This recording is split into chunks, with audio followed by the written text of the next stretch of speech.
We'll be live with you in just 1 second. I'm just resetting the giveaway for tonight's episode, and we will be right there.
And we are live here on Plus One EXP's Roll for Content channel. My name is Tony Vicinda. I'm Chief Alchemist here at Plus One EXP, and we're a weird little brand that multi-classes in tabletop game design, beard, and skincare alchemy in the Bardic College of content creation.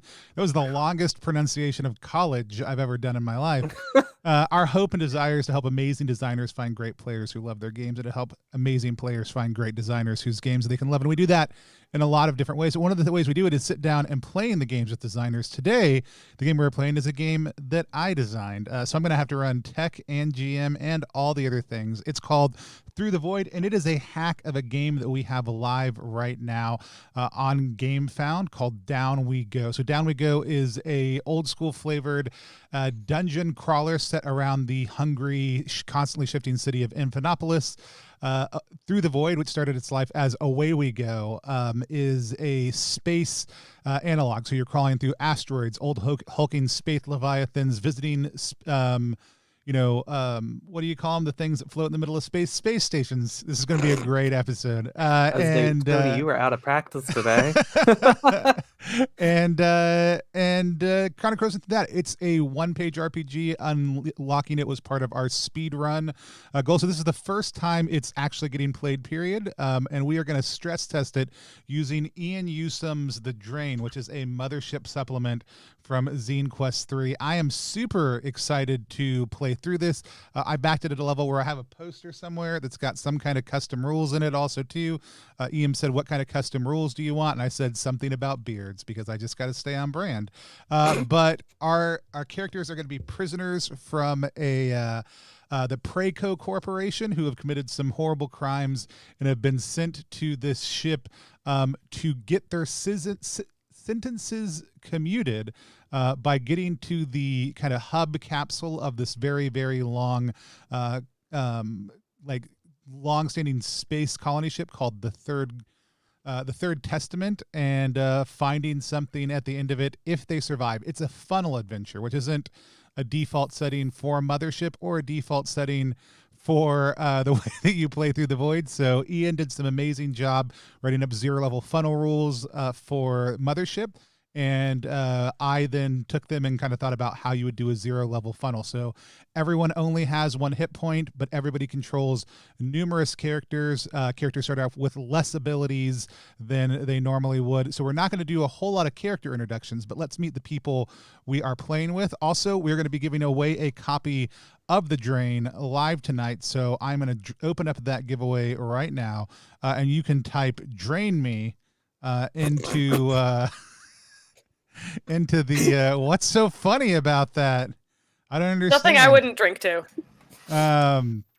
You can type "!drain me" in for a chance to win a copy of The Drain.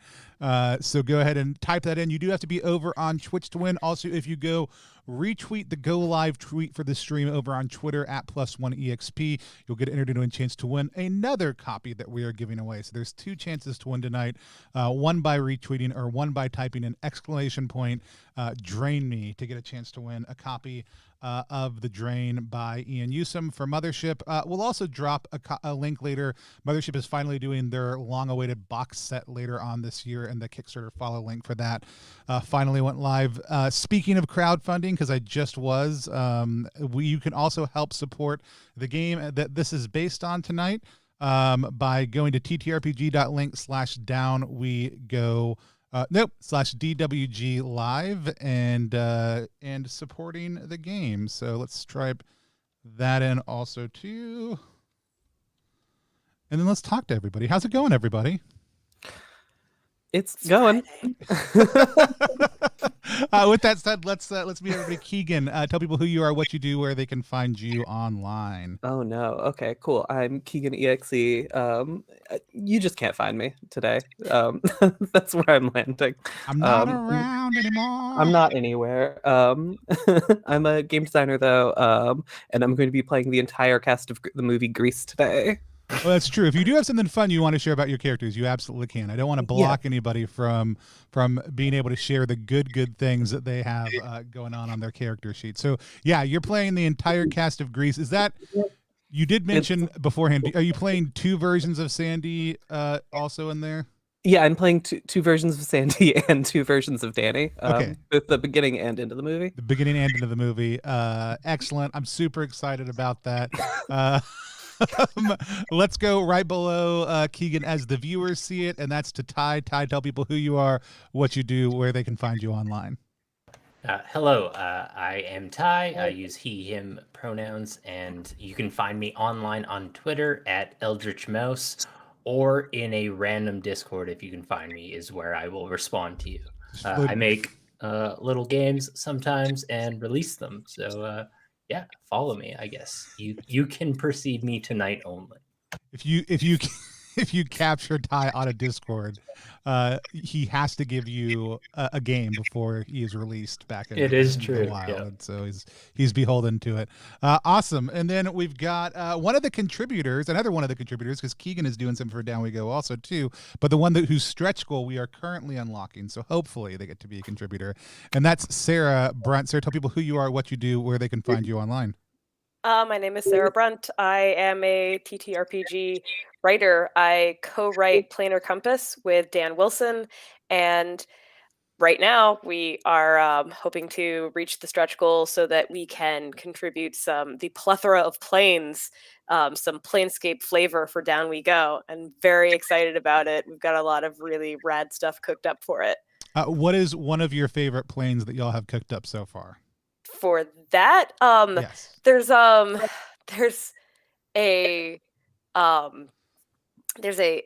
misscaled plane. So you come through and you are either very small or very big. Awesome. You can determine whether or not you can hide better or whether you are like really suddenly very relevant to people. Excellent. And there's all kinds of fun places you can do it. I've gotten a sneak peek at the draft document that y'all have created.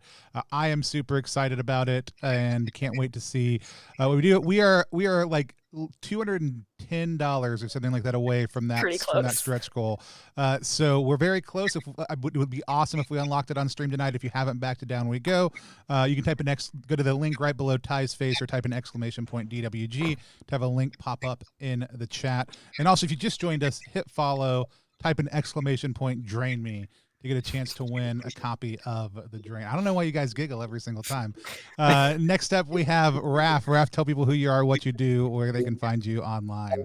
Hello, fellow humans, and to any non-human archivists watching this a million years in the future. Hello to you too. And yeah, I'm Raph. I'm a designer and a game designer here in San Francisco. You might know me from a game called The Zone. And you can find me on the Twitter at Raftamiko. Awesome. And I love The Zone. It's an awesome storytelling game. If people haven't checked it out, there's a lot going on with digital tools that Raf does within that, and I think it's a great model. But it started out as a physical game and then moved digital, right? Indeed. So if you haven't checked it out and looked at some of the stuff that you can do with some of the digital tooling that's out there right now, Raph has done a really amazing job pulling stuff together. So if you're a designer or somebody out there who just loves horror storytelling games, it's one of the best ones. You can play it with people all over the place. So y'all, anybody else have any flavor to all of their characters besides Keegan's cast of Grease that we need to cover before we go? Half of mine are Buckaroo Banzai references, which is like really only going to hit a very small percentile of weirdos. Awesome. Awesome. I am super excited about that. I you know, there's a lot of Buckaroo Banzai. Like I tried to write through the void to flex to be like, you can capture Star Trek vibes, you can capture Firefly vibes, you can capture Buckaroo Banzai vibes, you can do kind of scale up, scale down, move over to get the way you need. Grease, I wrote it specifically to capture those strong Grease vibes. Really. So yeah, y'all have all committed horrible crimes. To get a sense of some of the crimes you have committed, can I get each of you to tell me one of the crimes that one of your characters has committed, and then a detail about what motivated them to commit that crime? We're just going to go around and get a sampling of all of them. So we'll go in reverse order. So Raph, tell me about one of your characters who finds themselves on this prison ship hurtling through this space battle towards the Third Testament. Give me a flavor of one of them. Absolutely. And, you know, they're all linked together by this crime, which was self-jailbreaking. As andromorphs, all of them who, because of a malfunction in a historical learning program about medieval, ancient times, all just had their identities wiped and are now in a collective hallucination, strongly believing that they're members of a single royal dynasty, which of course they're not, but they all really believe it.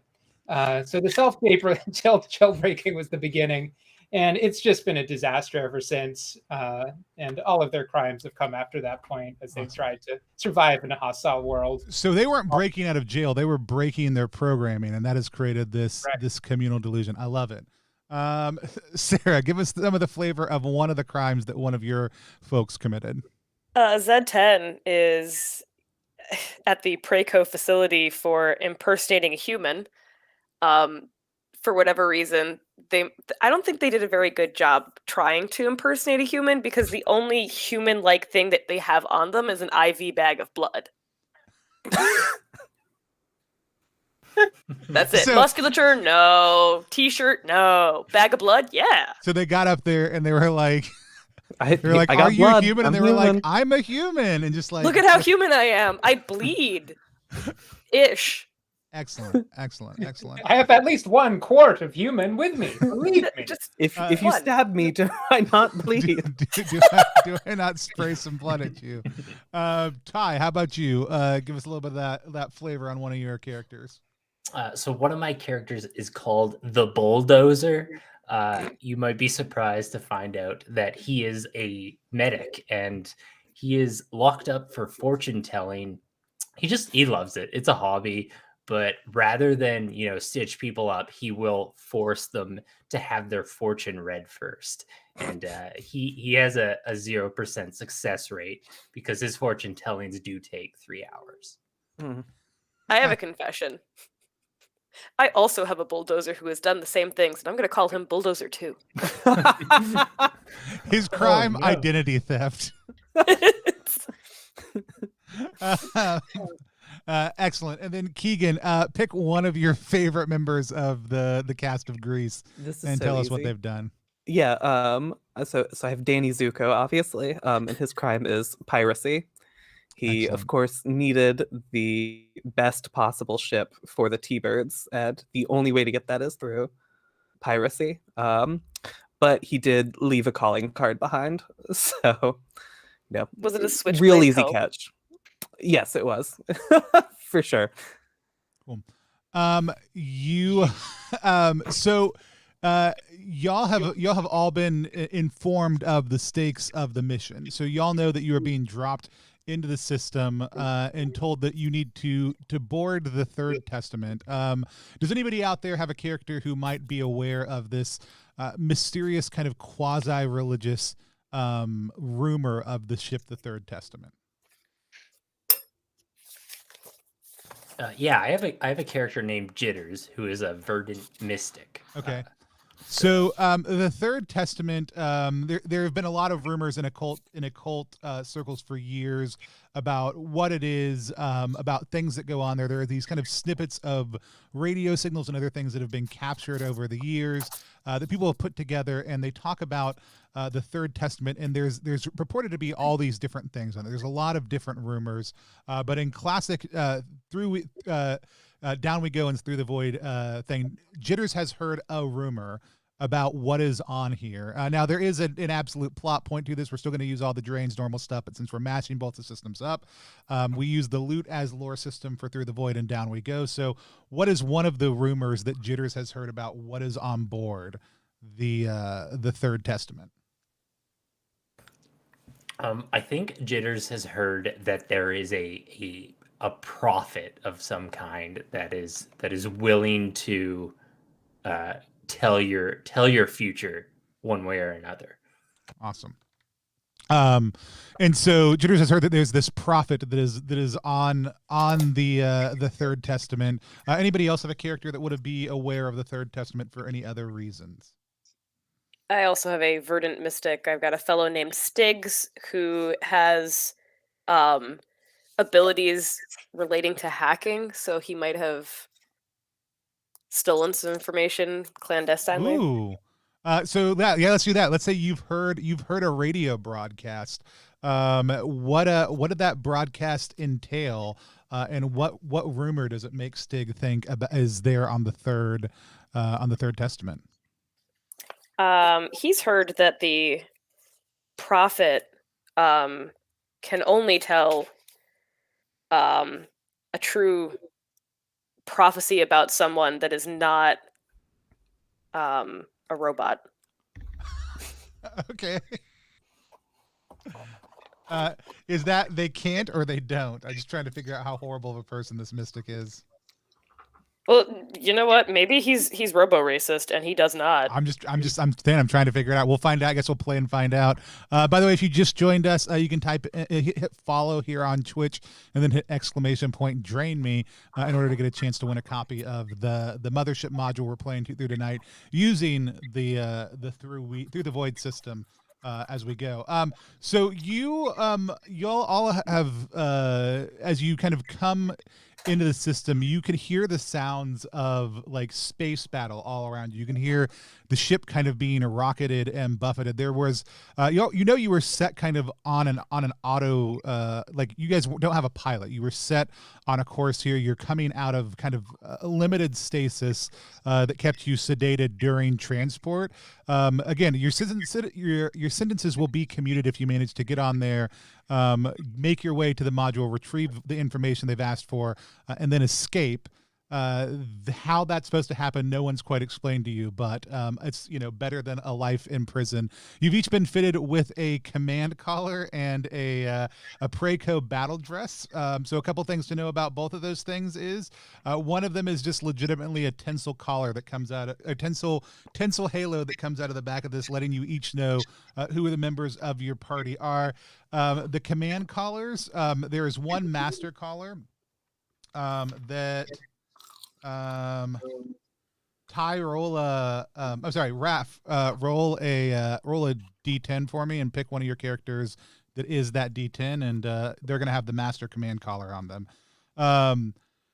The master command has a master command collar. Everybody has to stay within 20 meters of that master command collar unit. It'll start beeping if you get too far away from that, and if you get more than 20 meters away from it, the master command collar will explode and decapitate you. And so you are getting some burger ASMR with that. That's a special bonus feature. I don't know that it's really easy to hear outside of your apartment, the Third Joe, though. So Cool. like I was just like, let me mute. But yeah, you can't get more than that. It'll start beeping as if you get too far away from it right before you explode. You'll get a little bit of a warning, so you can move back closer to that. Also, the collar functions whether the person wearing it is alive or not.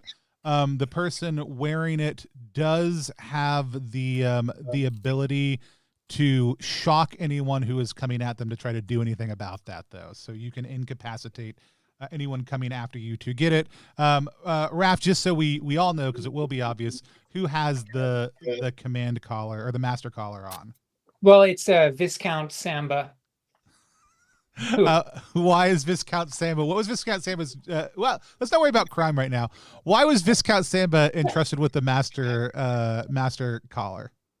Well, Viscount Samba is, his role is as a technologist, someone who's very good at finding data and detecting patterns. And he has this old weather balloon. It's very deflated, but it's very shiny and full of just fancy equipment. And I think he's managed to convince the rest of the group that it is some kind of religious artifact and therefore entitles him to some kind of, mild sub-prophetic status. Okay. So you were told that there might be other people trying to get onto the Third Testament. You were not told that there would be a not this one. This is in space. It's not pronounced Viscount. It's pronounced Viscount in the future, Aaron. Right.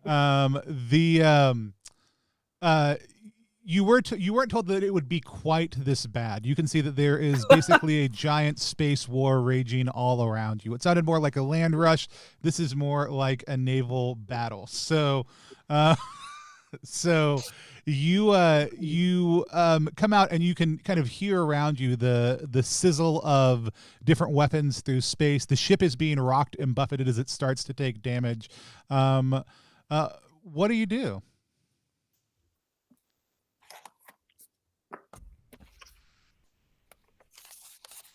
So the ship hasn't docked yet. The ship has not just docked. Taking damage. Yeah. I think there are not pilots on board. Oh, perfect. Oh no. Jitters is gonna run over to Samba and sort of scurry sort of underneath him or them if possible. Jitters just wants to survive. He's scared. Okay. So you feel this kind of buffeting increasing, and all of a sudden a panel kind of ruptures and explodes near you. Tony, are we in a room that's larger than 20 feet? It's 20 meters for one thing. 20 meters? It is 20 meters. And you know that the entire space that like there's a back part of the ship. You are basically in a stasis room, and there's a cockpit a little ways in front of that, and all of that is contained within 20 meters. So there's let's say someone were to want to run 20 meters away in just like absolute panic.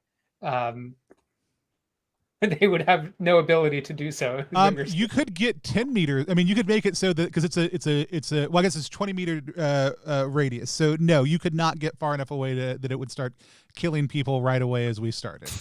Okay. Really too bad.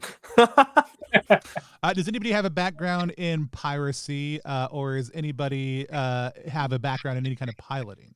I, of course, have a background in piracy. So I guess we'll see Danny Zuko run to the front of the ship. All right. And, so as Danny Zuko gets up there and you look out, you can kind of see that there are warships that are like just shooting, shooting across space at each other, engaged in conflict with enemy fleets. They don't have a lot of. They don't seem super concerned with civilian craft, which y'all are. Though, there's a lot of supporting fighters, small fighters who do seem to be targeting a lot of those. So whatever damage y'all are taking seems to be kind of secondary. But there are a lot of scavenger ships that are kind of descending. You recognize on the kind of ships that are getting destroyed as you go. Mm. Okay. So we're trying to get this ship to the Third Testament? Yep. And you can see it. It's floating ahead, but it's going to take you probably another 10 minutes to get there. Okay. I guess we're making evasive maneuvers. Is there a spot where we can take manual control, or is it just nothing there. No, there are controls there. There's a small cockpit. I mean, it's not a super fancy ship, and it looks like it may not have really been intended for you to be able to do this.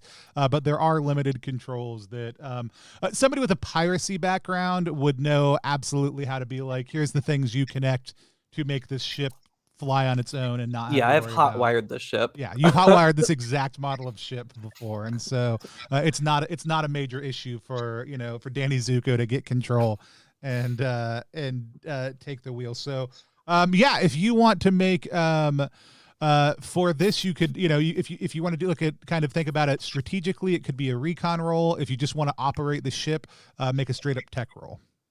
I would love to just operate the ship and make a tech roll here. So remind me how this roll works. It's just D20 a plus right? whatever your tech stat is. Plus 1. That's a 20. Holy shit. 19 plus 1. Danny Zuko's space pirate rolls a dirty 20. So you notice that there's like a lot of debris, and a lot of it, like as it gets closer to the third testament, it actually gets thicker and thicker. So you're able to plot a course pretty easily to kind of take advantage of a lot of that cover, and really only have to deal with kind of some minor harassment from the like a lot of the fighter ships that are coming through, and they just kind of buzz past. But a lot of this debris kind of masks your entry point, and you make it into one of the many hangar bays that are kind of ringing the back end of the ship over the next 10 minutes, because you rolled really dang well. And so you have made your way into the hangar bay for the third testament. As you land, as the ship kind of initiates docking procedures, you hear kind of this hiss and this opening of this hermetic seal in the back as the landing bay kind of opens up, and it's a bigger storage area. There is more than just 20 meters in here, so this is the first time that's going to matter. Essentially, unless someone tells me though, hey, this character is going towards the edge of this thing, or if there's a reason that characters would, I'm not going to dictate that y'all need to. Unless you tell me somebody is panicking, running away, doing something else, I'm going to assume your characters understand the central concept of that or not. However, if at any point in time you want to push it or run away and just have a character explode, that's totally fine. I just want to say the entire royal family gathers around Viscount Samba, except Elderman Geldfish, who's always been a bit jittery. He brandishes his bottle of shampoo, all 6 ounces of it, and runs screaming out of the ship towards safety as fast as possible.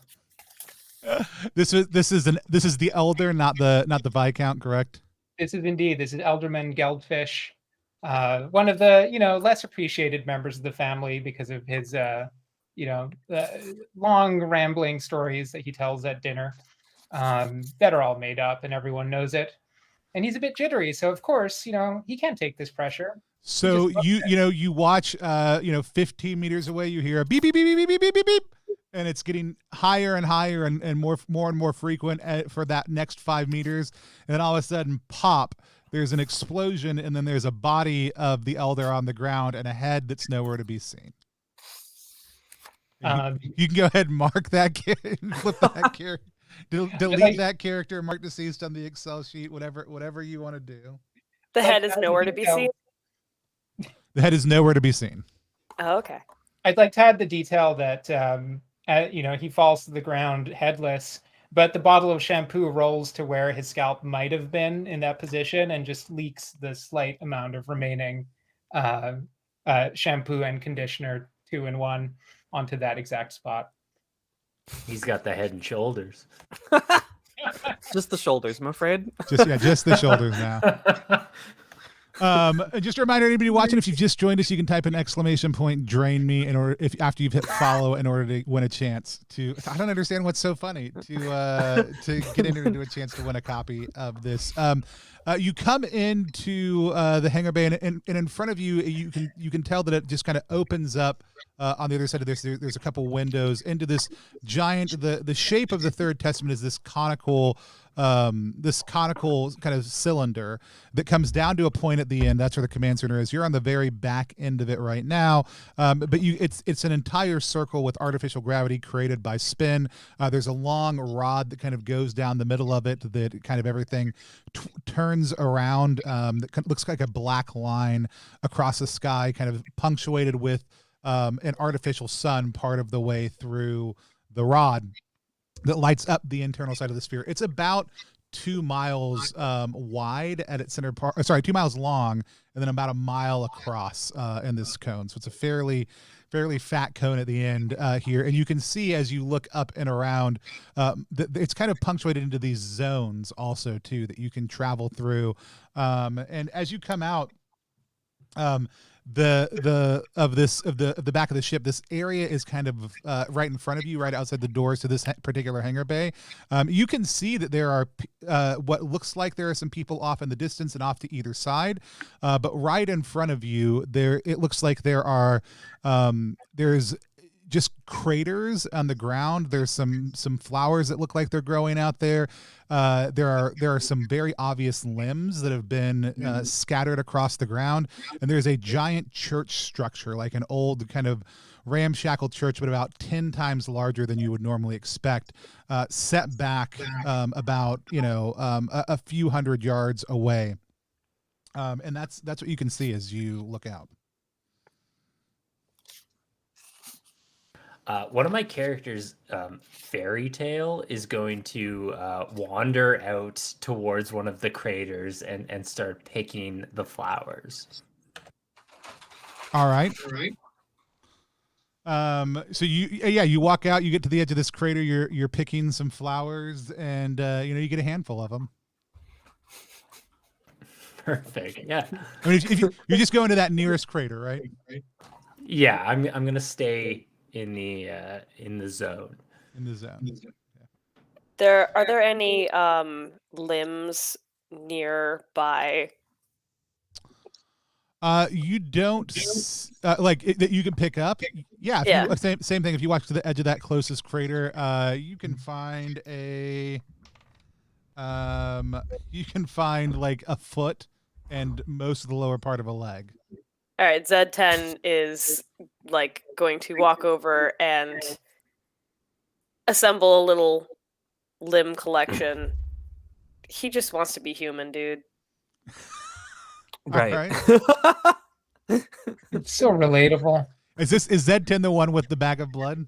Yes, he's not picking flowers. He's picking feet. Okay. Hate it. Awesome. So the zone that y'all are in right now is the longest. Like they kind of get a little bit shorter as you get a little bit closer, and you also know anybody who paid attention in briefing or has a kind of a scientific background would know like gravity also decreases the further in you get. So right now it's about Earth standard. As you get in further and the spin cycle is less, the hold of gravity also reduces. And so just so you know, you've got a ways to go to get through this zone.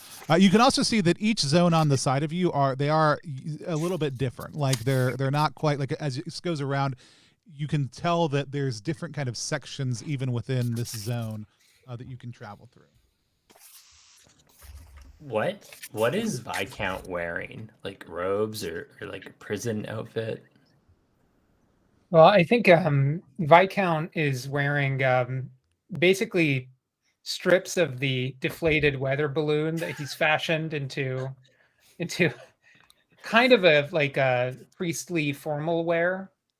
You know that kind of material that's made out of that kind of like that. What's it called? The kind of blanket that they put on you when you're having hypothermia. That's what those things are made out of. I think he's just very shiny and robed. So Jitters, who was scared during the landing procedure, is going to start pulling Viscount towards the church or the temple, and saying, "We all need to go there." Cool. I think Viscount is also drawn to the temple, and followed by the gaggle of royal family members. Sure. So you start making that way. Jitters is out front. we've got the Viscount with jitters. Or are there other people in front? How are people marching at this point? Are you guys just kind of a circled up mob? Yeah, I think we've all sort of circled up here. Okay, cool. Everybody tell me their character who is closest to the front. Jitters for me. I think it's Sandy. Okay. I've got Professor Big Booty. He is also it's with an E accent aigu. Booty. Okay, sure. He is also got a deflated weather balloon, and he just like can't get enough of Viscount's fashion garb with it. He like that didn't occur to him at all, and he's just ever so jazzed. So he's very close to the Viscount. I think seeing this, it should be noted, Sandy also has a weather balloon on her. A lot of weather balloons. Everything you need for this adventure.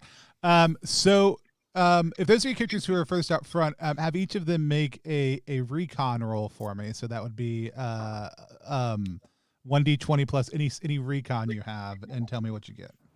11. Oh no. 4. 14. 14. If you rolled a 14 in this situation, you nothing happens to you. You manage to navigate it fine. If you roll an 11 for Sandy, your leg there's a large explosion and your leg is blown off. Okay. But you are still alive, though who knows for how long. However, if you roll below a 10, I'm ready. Tell us what it looks like as the Viscount just explodes into a and tell us where does the master collar land? Well, you know how when a politician wins an election, they have the confetti cannons that just explode out everywhere. That's kind of what it looks like when weather balloon material gets vaporized. Okay. So the initial impression is actually one of a very festive one. As shiny confetti begins to. Yeah, I think in addition to that shiny confetti, what we see the very hardy master command collar like go up in the air, and we see it go like up, and then all of a sudden we hear everyone's collars start to go like beep beep beep beep beep beep beep. I want to say it's kind of like the moment in a wedding where the bride throws the bouquet as everyone scatters to try and get it. Okay. Yeah. It lands at the feet. Sarah, roll. How many characters do you have left? Do you have all your characters left? Roll a d10. I have all of them. Roll a d10, and tell me which one of your characters it lands in front of.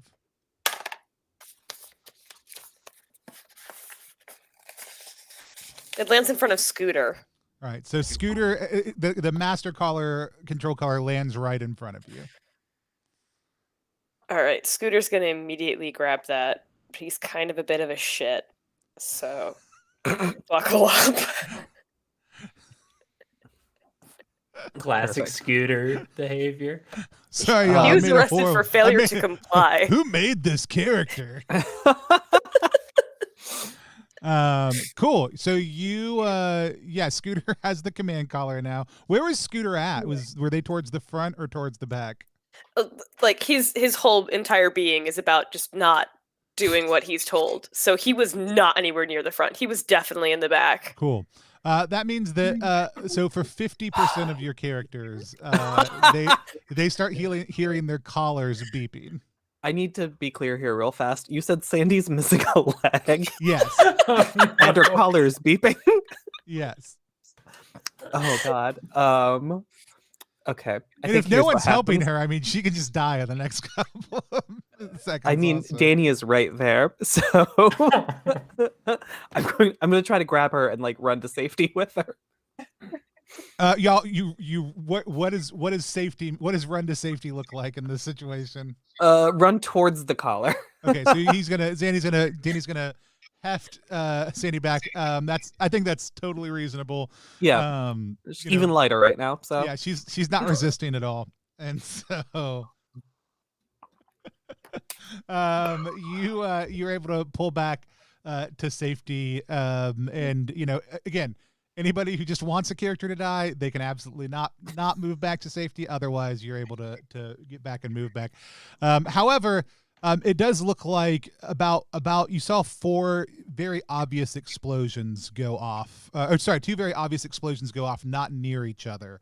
As you and you now see why these craters have been made between you and this church. What do you do? I'd like to do something that's going to seem very obvious real fast here. I'd like to use my ability Diagnose to look at my leg. It's gone. It is gone. You probably want to staunch the flow of blood in some way, shape, or form. Okay, yeah, the problem is I don't have a leg. I just wanted to make sure it wasn't more complicated than I thought. Yeah, you don't. I mean, you definitely don't sense any poison. You might have some risks of sepsis later on from shrapnel. Read Diagnosis to me just one more time to make sure I'm not giving you something unique. No, you're good. Solve problems or discover treatments. I can staunch the flow of bleeding. Yeah, I'm gonna tie my weather balloon around the leg or on the stump, I guess. Go ahead and make a medic roll for me just to see how you do. But with your ability, it's a very easy roll. That's an 11. Yeah, that's fine. You absolutely got only because it's your own leg that just got blown off. Otherwise, it wouldn't even be a roll. And so, grim survivalist Sandy is.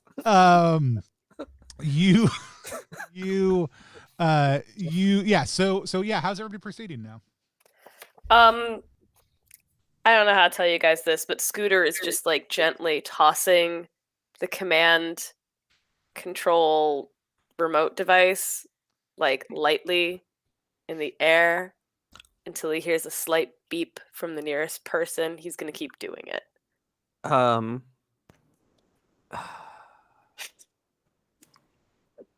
Shit.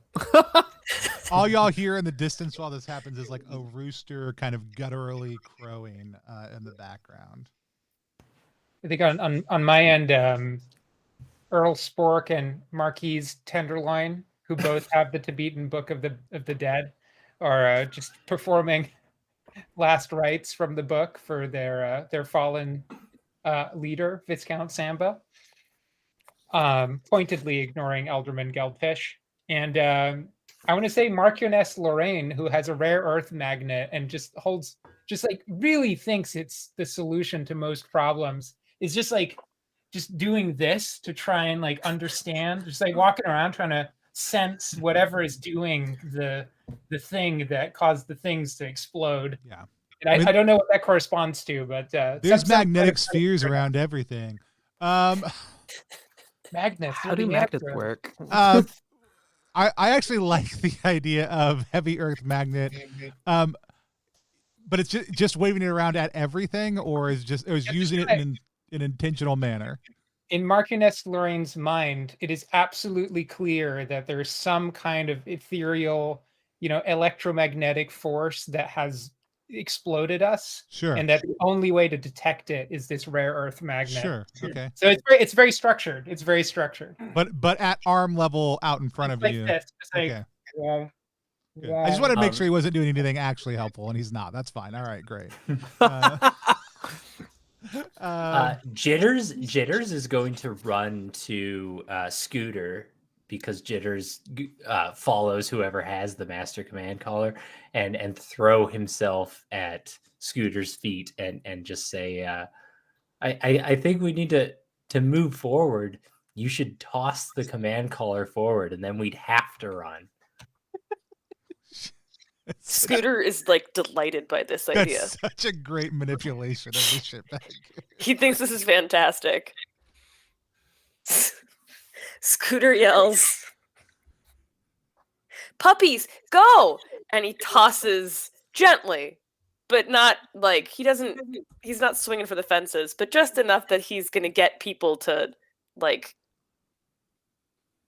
be screwed up about it. Like he's gonna toss it. He's gonna go maybe like hopefully 20 feet. 20 meters. feet or 20 meters?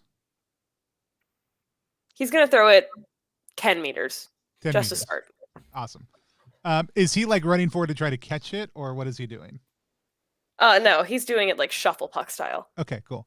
So he tosses it. All of a sudden, anybody who's in the back 50% of where everything currently was is gonna hear their collars start going beep beep beep beep beep. Where's Sandy at? She's definitely in the back part. Yeah, at this point. The injured people to the back. Anybody who wants to move forward can do so. Is Danny helping Sandy? I think she's taking an arm on Rizzo and Frenchie at this point. Okay, but she has people helping her move. So as long as okay, I just want to make ladies sure stick together, as you know. Great. Yeah. And so, so yeah, anybody unless a character has a specific choice. So yeah, they Scooter tosses it forward. It goes that 10 meters. People's collars start beeping. People surge. Who recovers the necklace or the collar? Can I make a point that Jitters is going to try to get it, and he has a slight advantage because he was aware of the maneuver? 100%. Scooter's gonna like be running up towards it, but he's okay with Jitters like bagging it. He thinks you guys are a team now. I mean, Duke Flamboyant is definitely going to try and dive for it as well. Excuse me. Okay. I think Kaniki's just going for it as well. He's tired of being the second man here, but he has a pistol. Oh no. You got lucky enough to be packing heat, and the rest of us have bottles of shampoo and weather balloons, and a lot of weather balloons. So many weather balloons. I really want to clarify that Duke Flamboyant the only item he has is a happy hour disc, which means he's absolutely convinced at all times that he's at a cocktail party. This is always, where a really always happy fun hour. lawn game is being played. Okay. So are you shooting anybody who gets near it before you, or are we playing to find out what happens? We'll just play to find out what happens. I'm 100% fine with, I think, established rules. Jitter's going to get there first unless something else happens. Mm-hmm. But everybody else who just said their character is going for it is right on Jitter's heels. Yeah, I don't have anybody that's not gonna go for it, I think. Yeah, I think Jitters is going to grab it, look back at everyone approaching, and just run forward towards the church. And I guess I'm going to take as big leaps as I can. Jitters has a feeling that there are possible landmines, so I figure less feet on the ground, the better. Okay. I mean, this is on the end of where people already were, so you basically landed in a crater where somebody else already exploded. By the way, Samuel Tenacious over on YouTube wants to know what's the link for Through the Void to learn more. If you want to know more about the adventure we're playing, that is The Drain by Ian Yusem. And you can find that over at Exalted Funeral, and I don't know that I made a short link for it, but if you hop over on Twitch, we are doing a giveaway, or if you go retweet the Go Live on Twitter at +1EXP, you can get entered into a chance to win there also too, as well as Through the Void. The system we're playing with is this is the beta run of it, but it's connected to the Down We Go campaign that's live. Ty, point right down below your beautiful face.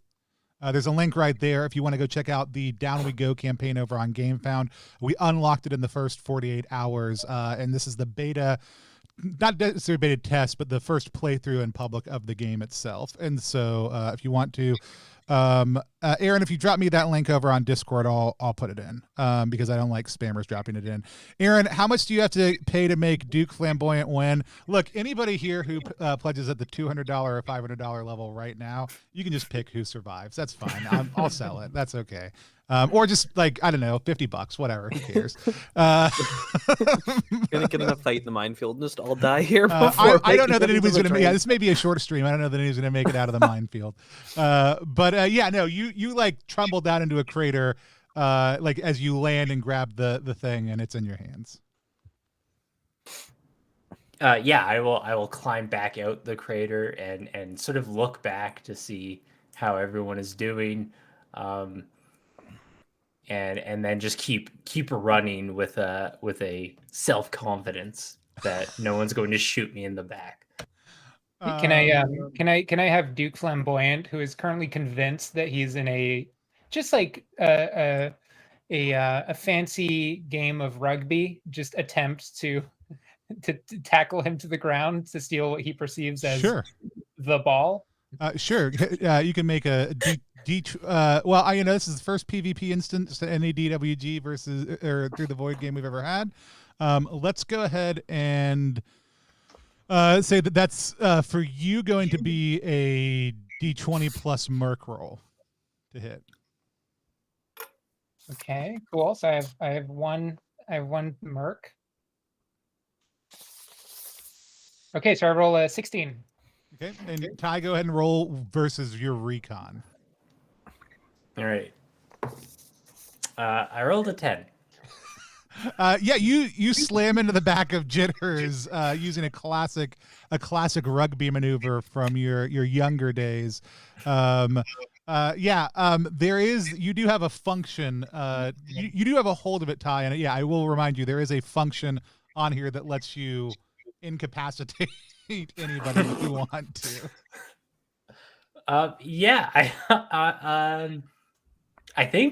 I think Jitters is not a leader, so I will present the Master Command Caller. You've proven that you're worthy of it. So I will present it, and then I will grovel and say, we really got to get to that church. I'm telling you.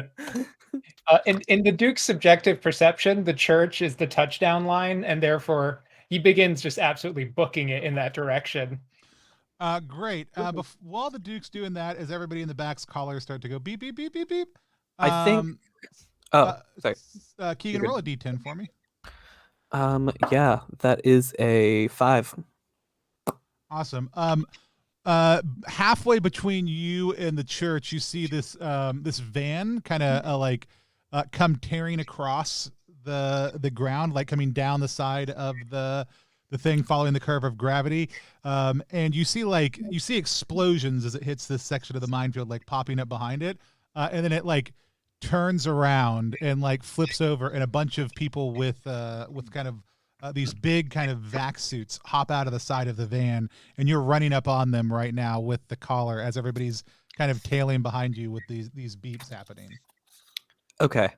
So here's what happens is I think Rizzo at this point has realized Sandy is dead weight, and she's going to knock her down, try to knock her in the path of these people and just keep going. Okay. I'm making a sacrifice here. Yeah, I dig it. You're not drowning them in 2 foot deep feces, but it's pretty good. You got to spare Sandy, right? I do. In fact, have a spare Sandy. This is what causes other Sandy to become dark Sandy, like these. Yeah, so sure. Is this Poodle Skirt Sandy? Yeah, this is Poodle Skirt Sandy. Okay.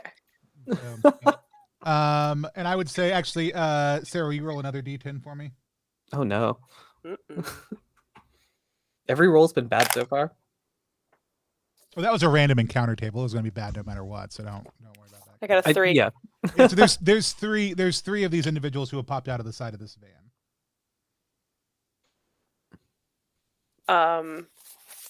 One has wrapped a pole around Sandy, and the other 2 are brandishing what looks like small pistols at everybody else in the crowd. Yeah, I think Rizzo's hoping that Sandy sacrificed. She's, I think, just hoping the collar explodes and takes at least one of them out. Okay. Now, when you saw this, who's currently got what's your character's name, Raph? Who's got the collar? Duke Flamboyant. So he kind of skirts, this is happening kind of off to the side. He skirts around. Is he just still going? He's just gone. Yeah, you watch. What does Sandy say as they pull her into this van? What are the final words everybody else hears from Sandy? I think it's just one really pathetic, Tanny. He's long gone at this point, though. So yeah, we see them kind of get inside, and unbeknownst to everybody else, they actually as they drive off into the distance now, we see them you hear that beep beep beep in the collar, but then like it turns off and nothing happens as they go off. And Sandy, the last thing she notices before she blacks out, never to wake up, is that they've removed her collar. And so yeah, everybody else is headed towards the church. Is this a giant mob again? Yeah. Great. Everybody tell me the name of your character who's in the front, and go ahead and roll a d20 plus recon for any of them. Okay. It's gonna be Rizzo gets 10. Jitter's got 16. 15. Scooter got 11. Okay. So those who are out in front, the two who rolled 15 or higher, do fine. Those of you who rolled, I believe, 2 11s, all of a sudden you hear explosions. Go ahead and roll a d2 for me. So give me high or low. Oh, that's low. Hi. So you if you rolled low, you lost a leg. If you rolled high, you lost an arm. Oh my god, again. As karmic repayment, Rizzo has lost the exact same leg.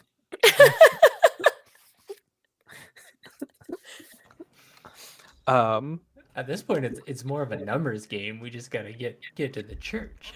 Yeah. True. I don't think anyone's stopping to save Rizzo. Okay. I don't think she really endeared herself there. All right. So yeah, as everybody goes forward, we all of a sudden hear beep beep beep beep beep beep, and Rizzo's head explodes.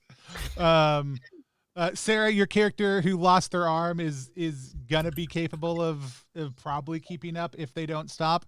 I will let you either roll a luck roll to see if they do it, or you can just decide. Either way. They're a merc, so I'm going to believe that they can do it. Okay, go ahead and roll a d6 for me. Let's see how good of a job they do recovering and keeping up. 6. Yeah, absolutely. They lose an arm. That arm may not have even been a human arm anymore. This may have been not their first time losing an arm. It wasn't my favorite arm. Yeah, just keep on cruising along. And so, yeah, so y'all make it to this church that kind of dominates this landscape a few hundred yards deep into this zone. And you see, you kind of see this shallow graveyard, those same flowers that you saw dotting the edge of the field on the other side here adorn shallow graves. And you see that rooster kind of gutturally crowing on the edge of the graveyard fence to this place. It looks like there are people inside that are looking out at you through the windows. It appears to actually be very packed. You can see that these people almost look pressed up against the windows.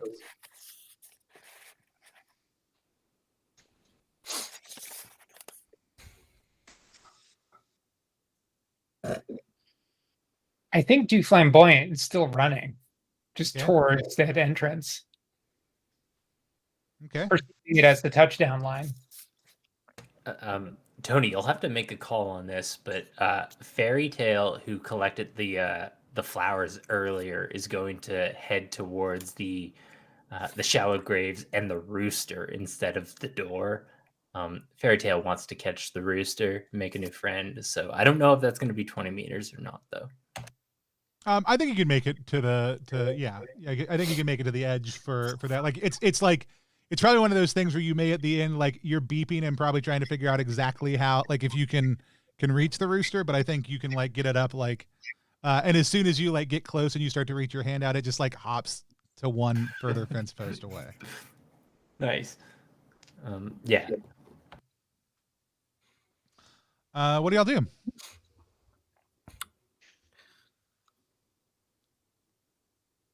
Scooter is trying to is the nearest person to Scooter that has a weather balloon. He's gonna try to steal it so that he can make some kind of tourniquet. Okay. And I think he might be close enough to Professor Big Booty to do that. Okay. So he's going to take Professor Big Booty's weather balloon and make a tourniquet. I think Professor Big Booty is gonna like let him like rip half of it off. Okay. He's gonna offer it to him. Cool. Go ahead and make a d20 just to see how good of a job you do attaching this with only one arm. That's a 3. It's on there. It's red now. Yeah, you kind of hear moaning, and what hears like so every once in a while punctuated by loud prayers coming from inside of the church. I have a character, a mystic named Num Nums. They're gonna go to the door and sort of mystically put their hand on it and look back to the others and just say, "I've sensed something, and I'm gonna use my one-a-day ability to detect danger or thoughts inside the church." Awesome. You got to pick one or the other. Oh no. I'm going to detect a danger. Okay. So a difference between Through the Void and Down We Go is Through the Void has backgrounds, which are things your character were before, which gives you the ability to say, I blank something. I've seen this before. I sense something, different things. You can do that once per session. So yeah, you said you wanted to sense danger. Yeah. So yeah, you don't sense any danger. Almost the opposite. Like you sense mostly peaceful intent coming from inside this space. So there's peaceful intent coming from inside, but there's people pressed up against the windows, like looking at us. Yeah. Okay, Num Nums will pull open the door. Okay. Inside you see like it is just packed with people. Like they are, I mean, like it is, there's some room for you to move through here, but there are far too many people in here. This is your worst, for anybody who's familiar with stuffed churches, this is like the worst packed church service on the busiest holy day of the year. It's hot and you can kind of smell a mix of BO and some form of old incense and crayons pouring out of the church. Inside you can see that like the immediate doorway where there's not people, you can see that there's a few racks of Preco brand coloring books, Dante's Adventures, Martyrs A to Z, The Colors of the Crusades. And that there is enough space for y'all to be able to maneuver in here that it'll make this already very crowded space even more full. But it looks like they're all kind of like looking out at you somewhat sheepishly. It looks like these are people who have taken refuge here. You've already seen that there's like, as you looked around the room, that there are some of the other zones are like active combat happening between different other boarding parties. It seems these people may have just taken refuge in this space. Okay, I think this probably answers my question, but I have to ask anyway. Is there a table of donuts? It's a packed church service. Oh, Go ahead and roll a d6 for me. Yeah, of course. That's a 3. There is like something like you go over and they look like they're donut shaped, but you like pick it up and it's like hard and like you tap it on the table and it's like, this is probably bread, but it is the idea of a donut more than it is a donut itself. I'm going to set it right back down. Currently, Duke Flamboyant is continuing to trip balls, is absolutely convinced that all of this crowd are just adoring fans and is just doing a victory celebration while brandishing the collar, while Marchioness Lorraine is just continuing to like douse everyone with the rare earth magnet to try and detect if there's anything that might explain all the explosioning. I mean, obviously, the normal, anytime it passes near something metallic, it'll pull a little bit. But this again, overwhelmingly, other than being a bunch of people who are afraid, overall this place is very peaceful.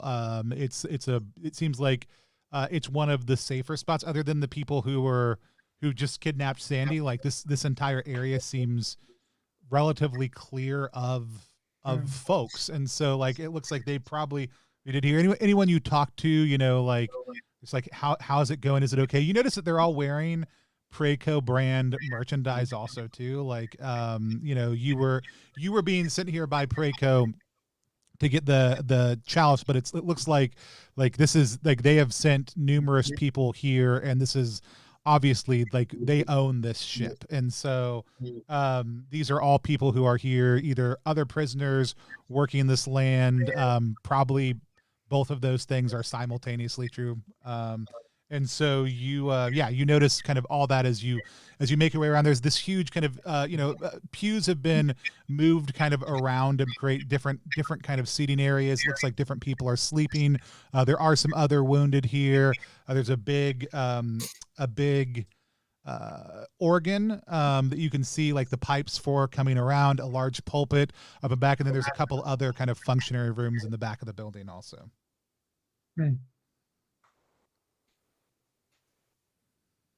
Jitters is going to ask where the prophet is.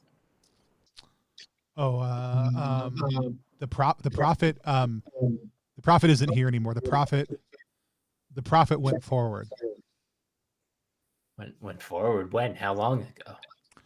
Oh, before everyone else started coming. I don't know. I mean, they obviously must have seen signs, but they knew it was time to get out of here weeks ago. Mr. Flamboyant, we need to get to the prophet. I think this, Flamboyant is completely suggestible here. Like, I think that seems great. Yeah, Jitters will also turn to Scooter and say, Scooter, we need to get to the prophet. Scooter looks at the increasingly red weather balloon like bandana he's got in his arm, and he's like, yeah, I'll buy that. There's somebody who offers to help. Who was the merc that got hurt? Scooter. Oh, that was Scooter. So Scooter like looks at Scooter and like is like, do you want me to help with that? Oh, Scooter is gonna say, yeah. And they like bandage. They actually like wash it and bandage it with a little medical kit. That's great, because I got a whole passel of 1 hit point dudes. That's good. I could have helped at any time, but I was going to just let Scooter bleed out. Scooter almost sounds like a Grease character. He does. He didn't make the final cut. He didn't get the jacket. Yeah, he's not a That's T-bird. pretty clear. So you're able to like kind of get it treated up. But yeah, I mean, like you can tell me just general things you want your characters who have done. It doesn't have to be anything specific, but if there's a way you're going to work through your questions you want to ask, we can just kind of quickly move through a character asked, unless there's a specific, if certain ones do, because again, y'all are a mob of now 35-ish individuals. And so. Jitters is going to pose a plan to the group. The plan is we attract the van again, jump the people in the van. We outnumber them, clearly. There's 35 of us. 35 people don't fit in a van. And then we have a van, and we can just take that to the core. But only so many of us can fit in the van, and then the rest of us are going to have to run to keep up or go beep, beep, boom. Right. So just make sure you get in the van. Working like an escort situation, right? It's like you got like the people running alongside the limo, the presidential limo. It's like that kind of vibe. That could work. Right. Yeah.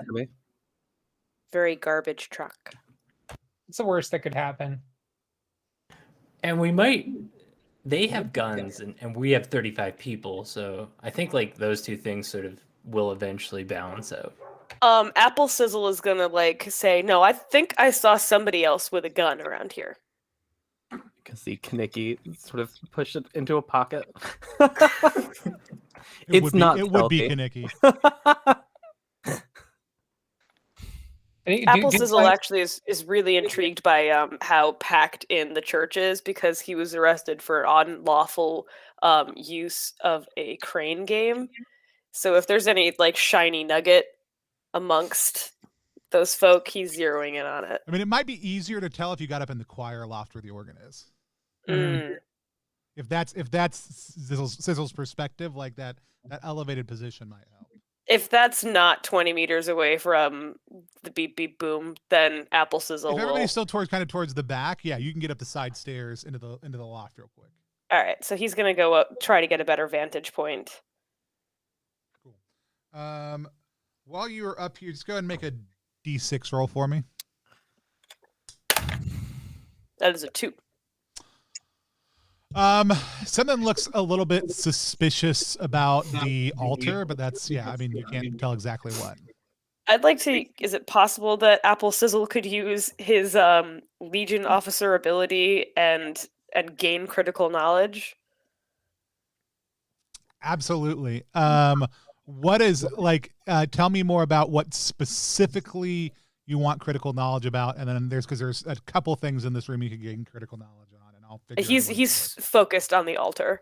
Okay, so it looks like the altar is like you've been from your time. And in a second, tell me how your character knows this, like what experience they had as a Legion officer.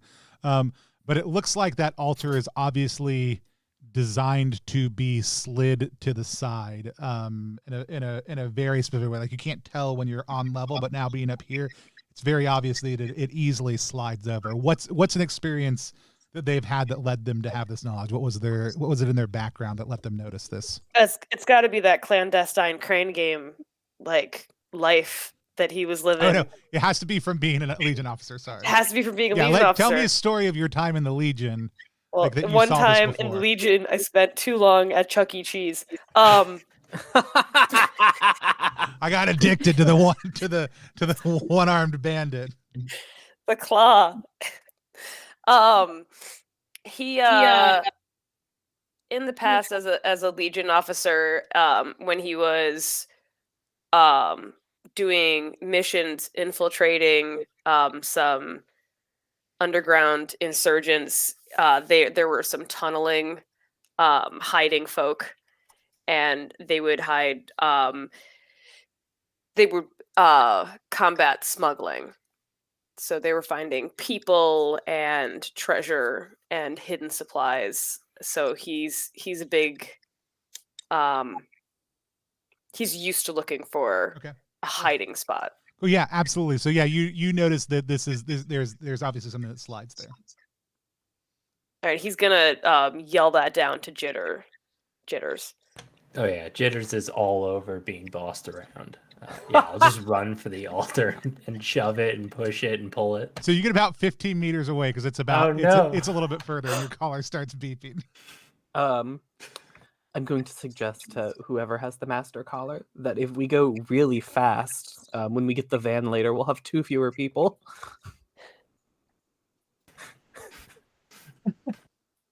This is Kaneki recommending this. That's a Kaneki move, 100%. Yeah, 100%. So is the recommendation, what would you like to happen? Oh, well, I mean, if Apple Sizzle and Scooter weren't around, that's 2 fewer people to fit in the van later. Kaneki's trying to get you to surge to the altar so that they can't get down in time and their heads pop. Yeah. I think if he can plausibly motivate the altar as being part of a garden party activity, then I think Duke Flamboyant will be absolutely down for that as he continues to hallucinate wildly. Yeah. I think what he's saying is croquet or nay. Croquet is irresistible to the flamboyant Duke. As striding towards the altar. So as he pulls forward Scooter and Apple says, you hear your collars start beeping. I don't. Scooter upstairs also. No, Scooter can shuffle forward. I mean, he's bandaged up and he's good. Yeah. Apple Sizzle is going to have to do some mighty thrilling heroics in order to get out of the choir loft. Yeah. There's a couple of like long hanging lamps like down right in front of you, and it's about a 20-foot drop to the ground.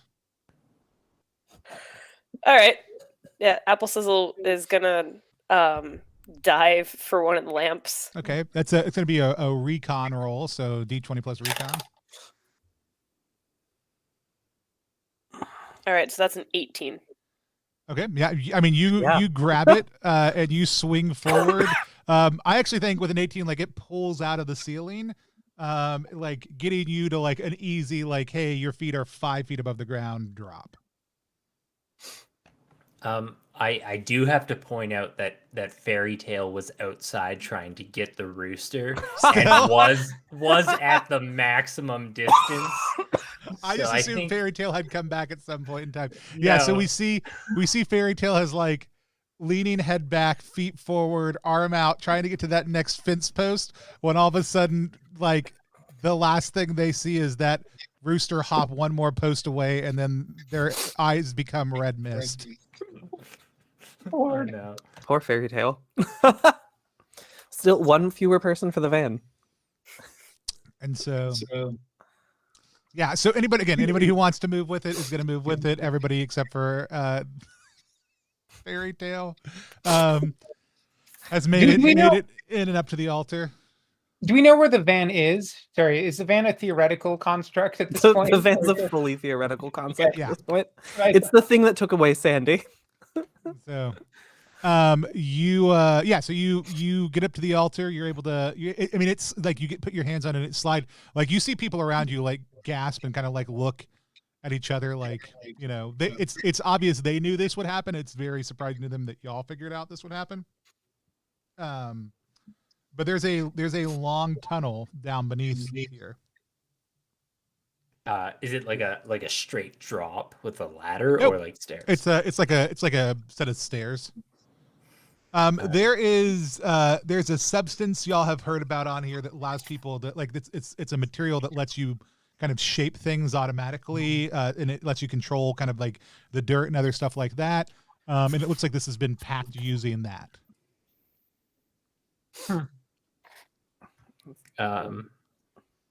Yeah, Jitters is going to just immediately start heading down the steps into the dark.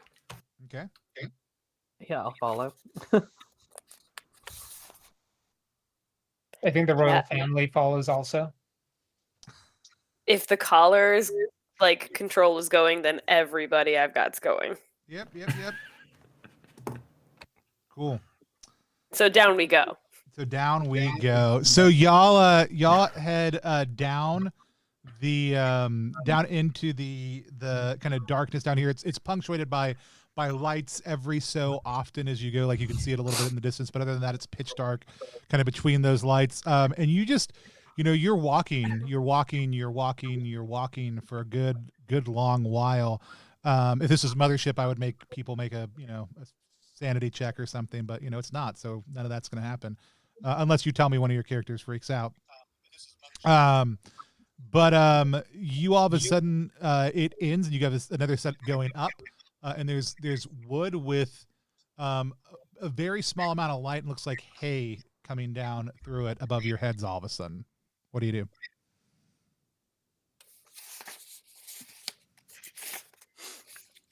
I'm sorry, what was above our heads? Hay. Hey. Okay. Hey. So we're like a thatched kind of situation. It's like a Oh no, it's wood with hay sticking down through it. Huh. So it looks like slats on a wall or a door or something else like that. I'm gonna sort of point at it and be like, so do you think we need to get up there? Well, there's steps that lead up to it. This is the end. Oh, okay. I'd like to investigate it further. One of my characters, Duchess Reduction, has the ability to illuminate. Okay. She has a light. All right. So you light up the area. Yeah. Do we see anything more? Is there anything like a passageway or a trap door? Any objects or anything like that of note? There's a latch on the inside. And what looks like a handle that you can reach up and turn. And looks like open it up.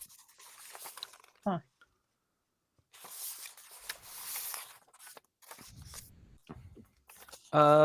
Kaneki's gonna be like, okay, what are we waiting for? And I'm just gonna go up and turn the handle. Excellent. So yeah, it kind of creaks and you're able to open it up. And you find yourself inside what looks like a large working barn. Wooden walls kind of sag around, and there is something making kind of like snorting and grunting noises that you can hear in the corner, and there's a lot of eating noises which I could mimic, but I won't. I think perceiving that sound as coming from a possible delightful conversational companion, Duke Flamboyant just it strides over just to start another polite conversation as you would. Excellent. So as you get a little bit closer in the darkness of this light, you see this large kind of swollen sow, this large fattened creature that is surrounded by rotten heaps of flesh and great chemical, like huge vats, like these large containers of chemicals are coursing into its body, kind of pumping into its veins. And it's just sitting there smacking its lips and looking at you hungrily. Duke Stanza, says Duke Flamboyant, my liege. Good to see you again. It's been so long. And goes to shake the hand. What he perceives as possibly a hand. Are you going to dodge when it tries to bite you, or are you deep enough into this that you're just completely, absolutely unaware of the situation? So it grabs and bites your hand and starts tearing at your flesh, and it rips your arm off and starts chomping it down. As you lose your hit point and fall to the ground next to it, it starts eating the rest of your body as well, including the collar. I mean, if that was the hand collar, you'll have a significant problem now. If that was the hand the collar was in, but if it's in the other one, that'll just roll to the ground near your dead body. I think we're about to have a problem. I mean, if you were putting out your hand to shake someone's hand, it seems odd that you would have that collar in it. Yeah, you probably would have it in the other hand. Indeed. Z10 is going to try to Goodbye, dude. Use the foot that he picked up to like grab the collar control device and shuffled it towards him. Because the worst thing like he thinks that could happen is that it eats the foot. Say it one more time. Sorry, I was catching up on the chat. A trigger. I apparently should have done a trigger warning. For all the stuff I just said. Also, too. I think the whole thing needs it. I'm using a limb. Z10 is trying to use a detached foot to kind of snatch and move the collar control device towards him. You're able to reach out and get it, no problem. Great. Jitters is going to throw himself at Z10's feet and I'm going to plug in my fan real quick. Proclaim you as the de facto leader now. Dude, which foot? I've got 3. The hand foot or the 2 floor feet. Jitters is freaking out a bit, but we'll bow to all 3 feet and just say, what do you think we should do next? Do you want to? It looks like you kind of collect fluid. Do you want a bag of this? Absolutely, I do. I need a bag of whatever this space bovine is, but I think that we also need to like get a better look at it. Does anybody got? As this conversation is happening, Kaneki has already squared off against this weird space creature. It occurred to me about a minute ago that my captive bolt pistol is in fact not like a gun pistol, but livestock stunner. Yep. Doesn't matter. It doesn't mean that anybody else knew I'd like that. to try to use that. Tony, you're muted. You're muted. Rookie mistake. Doesn't mean that anybody else did that. No, it's that dumb thing that it's like I'm not muted to anybody else, but I am muted to y'all because Google doesn't like the current setup. But yeah. Gotcha. Yeah, I'd like to try to use my captive bolt pistol on this space bovine. Yeah. So tell me about your approach. Oh, I'm reckless. I'm just going after this damn thing. So make me in order to get close enough to use this, it's going to get a chance to, because you're going for its head, and it is very prepared for that. Mm-hmm. So go ahead and make a dodge roll for me first, which is going to be D20 plus recon. That's a nat 1. So tell me about what we see as Kaneki runs up on this giant sow, and it starts to and I it think we bites into see- him, killing him. Yeah. Kaneki drops a cigarette, sort of squishes it below a foot, and just attempts to tackle this thing, and I think just jumps like head straight into its mouth. Just a clean decapitation here. Cool. So what y'all are also seeing, like, as this thing eats, it just like, again, if anybody wants to mute for just a few seconds, that's okay. Go ahead and take a couple seconds off. It's fine. As you know, shortly after the royal member of the party was eaten, you just saw a bunch of rotten, like partially digested flesh drop out of the space beneath this thing and plop on the ground. And as Kaneki is slowly eaten also too, we see this similar thing starts to happen where there's pieces of leather jacket and flesh and other things that are chewed up, masticated, start to be digested, and then just fall to the ground, adding to this pile of rotting flesh beneath this creature, with, most importantly, 2 fully intact collars sitting in that pile also too. Okay. This is good. If you're because- just joining us, we are playing The Drain by Ian Yusem, because we just had a pop, which is a mothership module. However, we're using through the Void to play it to kind of stress test the system, the abilities, and other stuff like that. So it's a 0-level funnel concept.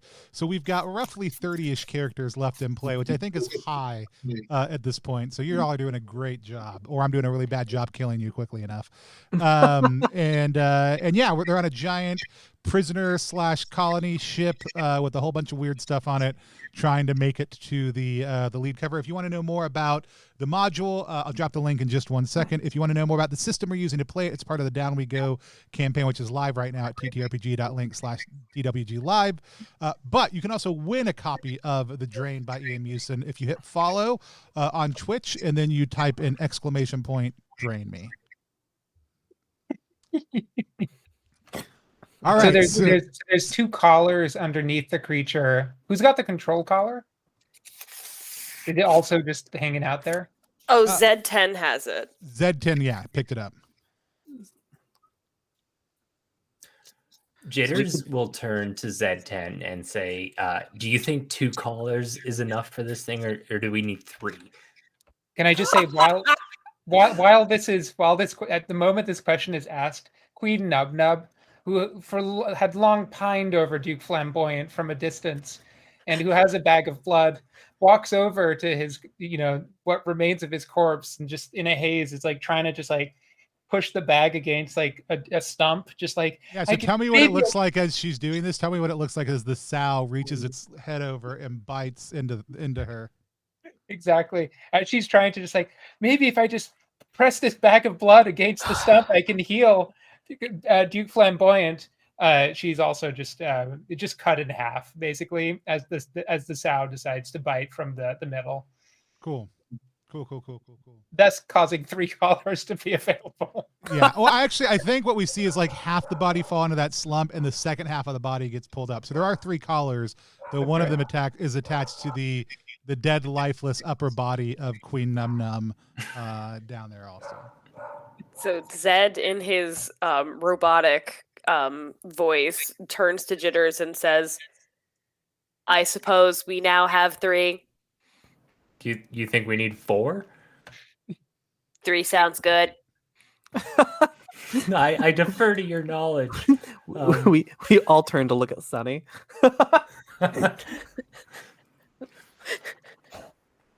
So it's like a barn. Is there 2 big barn doors on either side, or just one barn door? By which you mean, is there an exit on each end of the barn? Yes, right. There is an exit on each end of the barn.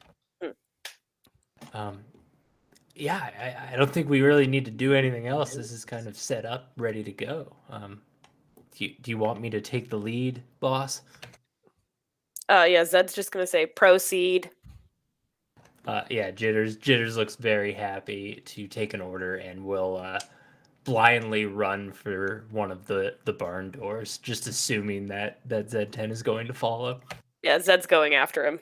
Okay. So all of a sudden, anybody who's not moving quickly with jitters and Z10 starts to hear a beep beep beep beep beep beep. Yeah, the royal family is running with Z10. Yeah, I think we're all running at this point. Yep, Okay. everybody's coming. We're all fighting for our lives here. Cool. You open the door, and it's a little bit hard to get like exactly the sense of scale here, because again, everything is kind of everything's a lot tighter here, and as you come out the door, you're not exactly sure how you're oriented anymore. But somebody, let's say Raph, roll a D10 for me. All right. While Rap is rolling that, does it seem like gravity is higher now? It seems like gravity is lower now. Oh, right. Because there's less force from the spin because it's tighter. And whether that science works out or not, I didn't write the module, but you know. That the roll is a fabulous 2. And actually, like, it's funny that as you think that, like, you kind of look up, and all of a sudden, like, you think, man, the gravity seems lighter here. And then, like, as you kick off running, you actually float significantly higher into the air, because gravity has failed. And all of a sudden there is oil and blood coming off the core, like, rod towards you, as you are now moving towards it. Who else was moving at like running speed? Z10. Zed, you also kick up off the ground and are headed into the air also too. Yeah, I'm gonna say Danny is out in the sky as well. Anyone who was running has accidentally kicked off a little bit too hard as the gravity failed, and you are now floating in air. Okay, but how many meters away from the mob? Yeah. So who has the control collar again? Z10 now. Z10. So if you're on the ground, Oh no! after a few seconds of this, you hear a beep beep beep beep beep beep beep. All right, all of my dudes are gonna jump, except I think Scooter. Yeah. Okay. Scooter's gonna miss that bit. He's missing an arm. He's like a little bit distracted. And Scooter doesn't do what everyone else does. True. Yeah, he's not gonna comply. And Emily loudly says the science checks out. And so Nice. because we don't play any game on this channel that isn't 100% Scientifically accurate. Yeah. We had sound in says space it all the during the time. battle. That's right. You had sound inside the ship from the impact of the battle on the space around you. All right, now that's hard fantasy. That's hard science. So, Yeah.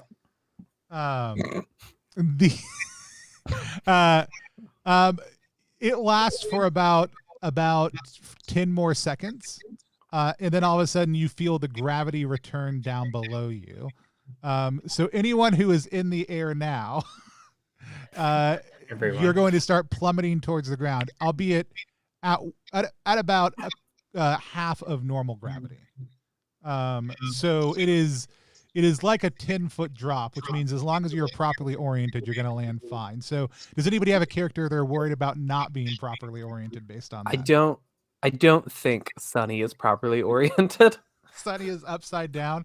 Go ahead and Completely. roll a D20 plus recon to see if Sunny 13. twists back in. Yeah, Sunny lands on their back and is bruised and beaten up, but mostly just embarrassed. And so Real Sunny move. Okay. but yeah, as you look kind of in what's right in front of you that you can see is what looks like some sort of like large scale amusement park. You see like like a folksy amusement park. You see folk art rendering of gruesome demons along chutes and ladders wreathed in paper mache, fire and ice, rocking, sliding and whirling homemade contraptions. Here's a question for you real fast, Tony. Are we far enough away from the horrifying space monster that the collars have blown up yet? As you guys plummet back to the ground, you hear a poof, poof, poof, and then like a bunch of sizzling coming from inside. Hell yeah, we did it. Good job, team. We completed an objective. Well, and the good news is you made a GM forget about the dumb plan that y'all had come up with, and that's the real trick there. In any It took OSR, 3 of us. in any so it's OSR important setting, that- you know,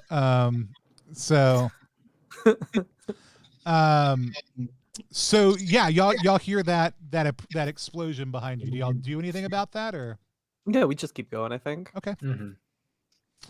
Someone else's problem.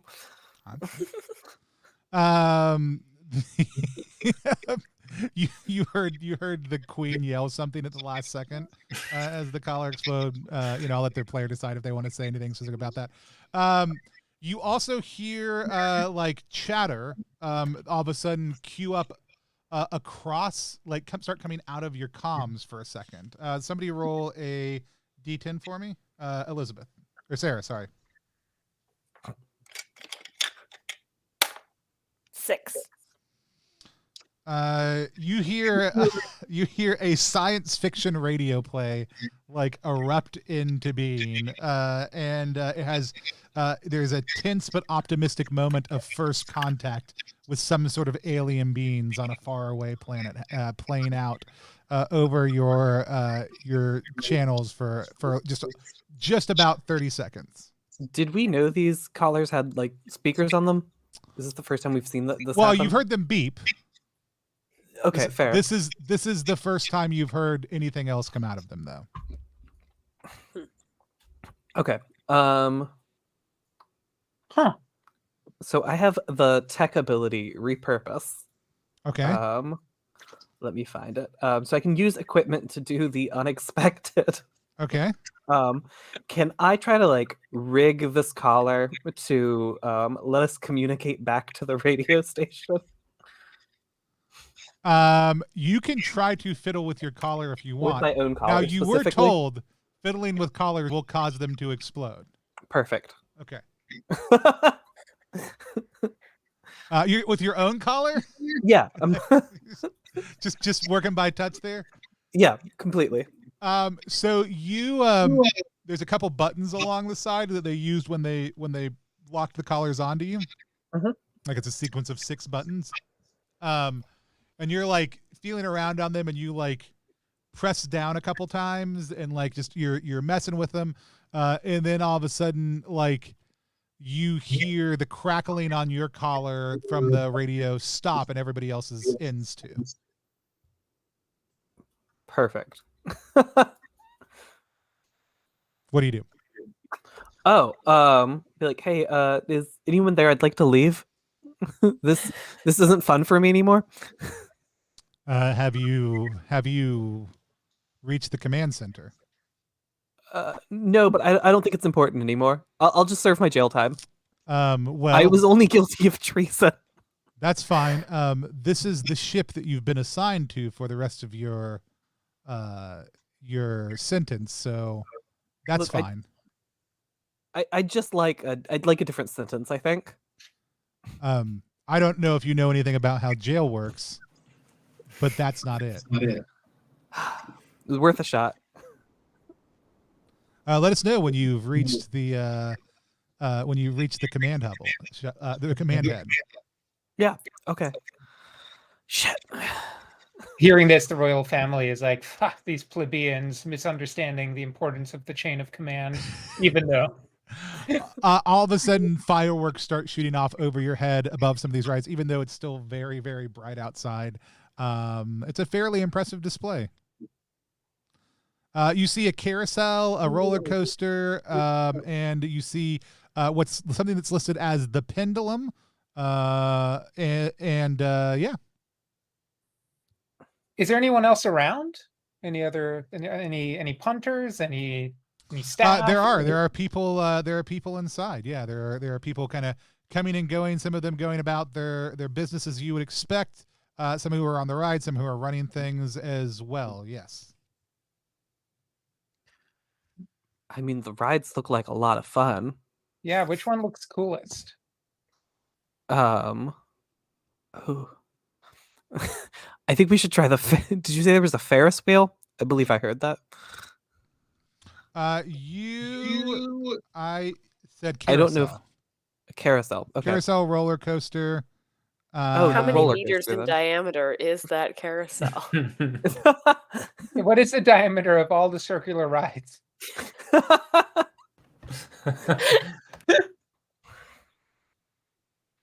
What is the diameter of all the circular rides? It's significant.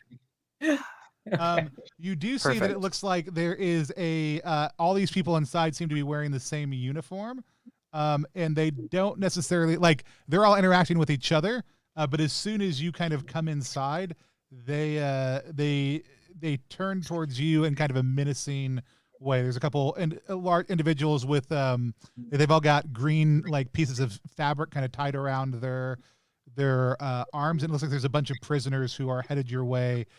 Some are brandishing crowbars, a couple others have nail guns, but there's a group of about 20 of them who look like they're now starting to converge on your position. Just some like quick math here. It feels like there's more of us than them. Yeah. It's true.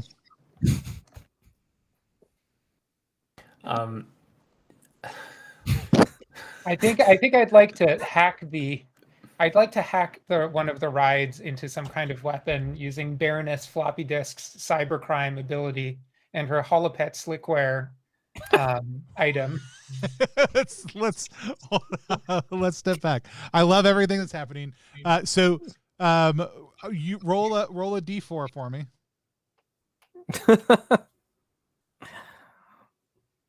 Now I'd say I rolled a 3. Okay. So you are nearest to the pendulum ship. So it's a rust cloven halves of a ship's crashed together over shifting waves and like reaching arms. So it's this kind of giant like ship that rotates around this kind of central pendulum. And you are pretty close to the control panel for that. And you want to hack it? And I'd like to confer with the group real quick. Do we need to get through these folks to get to our destination, to our objective? I just thought it'd be fun to be on a ride. Good. Half of the royal family agrees with you. Sick. You don't get a lot of chances to go on a ride when you're incarcerated. Yeah, it's been since high school that I was at my last carnival. So I think we can establish that the pendulum ship would be both a fun ride and a defensible position. Yeah, that makes sense. All right. Stiggs would like to help you hack that too. Well, hack only. There's only one. You only have to use it once. It's an automatic ability that happens. So, abilities and down we go and through the void. They just happen. Like you say, I want to hack it, and you only can use them limited times per level. And since y'all each have a level, you can only use it once. So you can help him hack it, but it's an absolute waste, and you should not. So yeah, you get over there. And what item were you using? So I've got the Holopet slickware,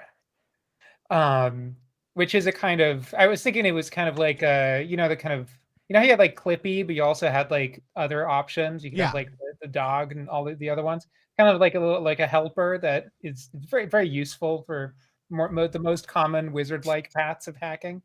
They're Tamagotchis with USBs at the bottom of them. Yeah, they're super great. They're great for hacking stuff. My theory is that maybe we could increase the velocity of the pendulum so that it could, if we all board it, it might launch us over all of these people at our destination. That sounds like a plan. Here a couple questions as it happens. So you get in, you stick it in. What's the name of the Holopet that pops up? Hmm. And what is it? Didn't think about that. Because you can't establish that kind of headcanon and then not have an answer for me. Very important. Yeah, I'm gonna go with Queen Kitty. Okay. So Queen Kitty pops up, and I'm just seeing a cat who's a queen. Is that? Absolutely. And she's like, "It looks like you want to disable the safety protocols on this device. Are you sure you want to do that?"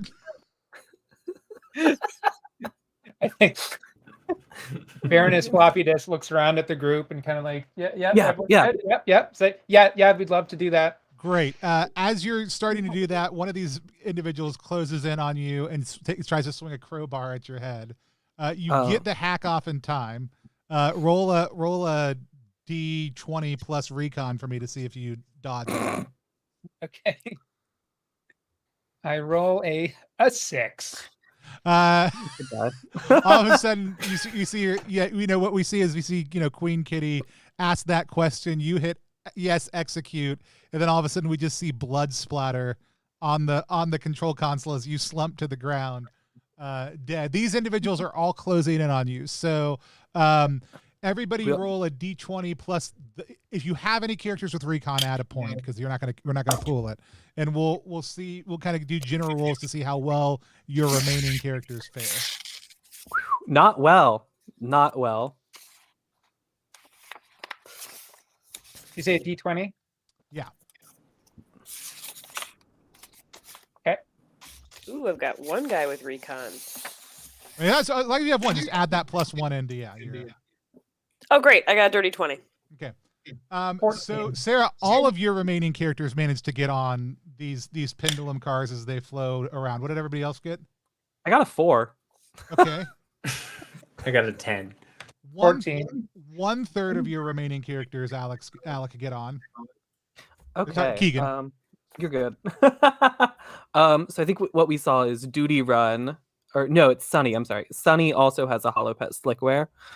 It's just a car. It's the Grease Lightning. And I'm trying to plug it into Queen Kitty so I could, collect her as well. And dead, just completely You're gone. like taking your time to catch them all. I love it. Yep. There was an opportunity. You said 1/3 of them. That's 2 characters. You don't have to describe all of the deaths. You can. We Yeah. can absolutely go No, one I by think one. Sunny's trying to pull Duty's trying to pull him along at the same time. And that is all but one of the T-Birds. Awesome. Ty, how'd you do? I got a 10. So half of your characters are going to be able to get on. So tell us about the death of one of your characters. All right, so we see Jitters in the back, not going to make it. Not Jitters. Grabbing at the edge of the pendulum. One of them, my androids, Angelina Rich, is at the edge. Jitters grabs her, pulls her off, and uses that momentum to jump on himself. And, thank goodness! I was worried you were going to say Jitters was gone for a second. I was going to have to GM fiat like somebody coming out and saving Jitters. And no, Jitters should have died, but he is too cutthroat. Okay. And then Ralph, what'd you roll? 14. Ralph, so only one of your characters is going to die. I think that just as the so Marquinhos Lorraine has still been doing the rare earth magnet thing this entire time, but the problem is that there's a lot of metal in the ship, and it just completely threw off her balance and kind of like flung her into the crowd of pitchfork wielding criminals right as she was trying to get on. Excellent. And this thing is, you're getting on, it's speeding up faster and faster and faster as the rotational protocols have been disabled. We see people, y'all jumping on. There's, some of these locals are like over, like they're banging on the panel trying to stop it. As all of a sudden, each of these 4 pendulum ships all of a sudden crash off the end of the rails and start catapulting through space. Each of you roll a d6 for me. So, Tony, to be clear, did you say 1/3 of my characters died or 1/3 of my characters made it? 1/3 of your characters made it, so 2/3 of your characters died. Okay, cool. That is, I'm down to 3. Cool. That was a 6, though. It was a 6? Yeah. I got a 3. 5, 3, 2. Mm-hmm. Awesome. So if you get a 3 or lower, half of the characters in your card are going to perish. Time to die. I mean, because I we're being 100% scientifically accurate, and extremely fair. Getting launched, causing the Ferris wheel to spin around fast enough that it launches the carts into the air does have a 50-50 chance of killing half the characters. I want to point out, I only have 3 characters left. One of them is, of course, Dark Sandy and Light Danny have arrived at this point. And they, as you might remember, have experience with flying vehicles, which I think is why we're so good. You rolled a 6, right? Yeah. So we're fine. If somebody else has a reason why their characters are better at this, I'm 100% willing to hear on it, too. Sarah, that was the best. Just I'm gonna just fold these up and put them over here, and They're done.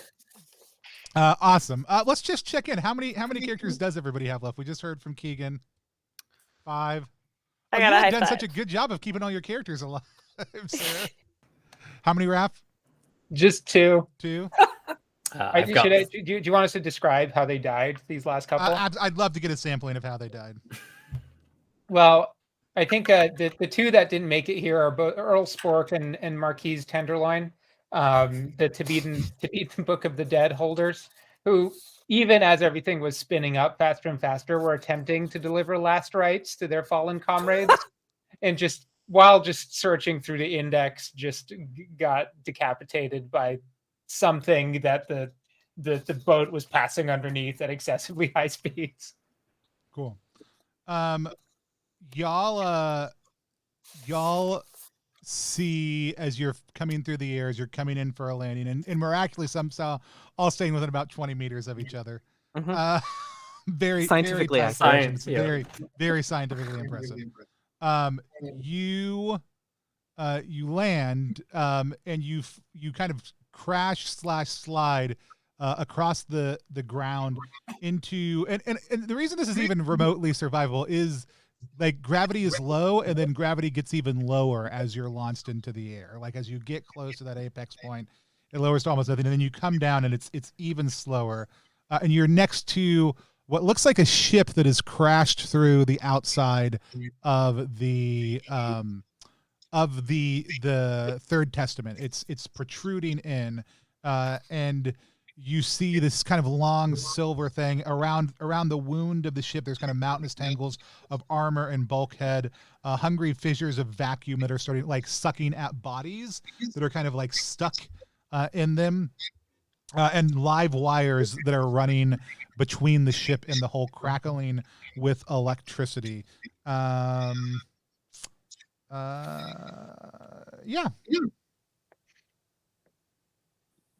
And you made a lot of noise coming in. Sick.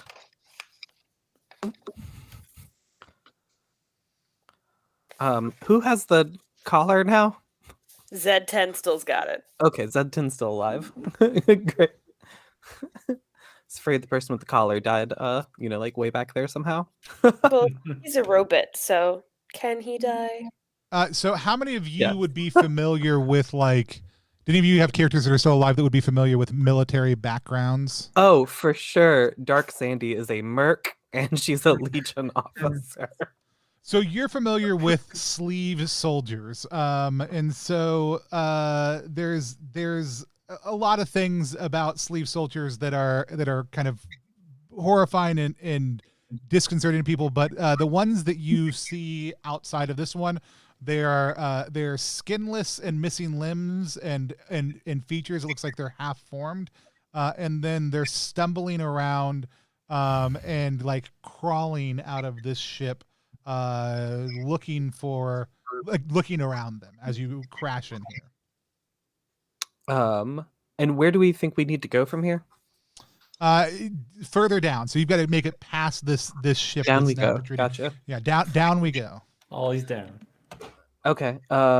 Cool. I guess does it look like we have to, pass through these guys to get to where we need to go?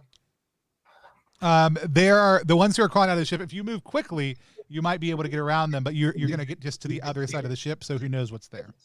Okay, cool. Yeah, I'm gonna say I think we should move quickly. Can I get 2 more D10 rolls? Let's say Ty and Keegan. Yeah. 8. That is a 7. As you come around to the tip of the ship, there's just this massive tangle of electric wires in front of you that are blocking further egress, unless you want to try to go up and around and it, like, past, like, they string out for like hundreds of yards. It looks like they've just been ripped out of the ground. So it'll take a little while to or you can try to go across them. What do we think here, team? I have a character. Dimple is going to run forward, pull out a, you guessed it, a deflated weather balloon. Yes. And use it sort of like a blanket to because deflated weather balloon is rubber, I assume. So it should help with the conductivity science. And pull them aside so the rest of us can run through, hopefully. Seems legit. Yeah, I mean, I'm just googling real quick. What weather balloon? What's it made out of? And 100% latex Rubber. or synthetic rubber are Yeah. the great. things that are made out of. 100% scientifically accurate. Sure. Yeah, you get it over these. It's a little bit of a tumultuous cross. So anybody who's going across this way, absolutely, just go ahead and roll a recon roll to see how well you traverse this area. Okay, that's a nat 20 for me. Oh, for each character. I'm sorry. Oh, okay.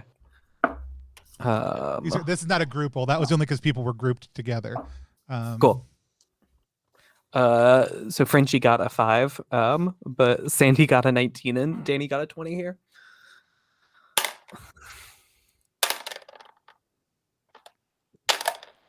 Okay. Just let me know if you roll. Let me know if you roll under, let's say, a 12. Yeah, 3 of my guys are not going to make it.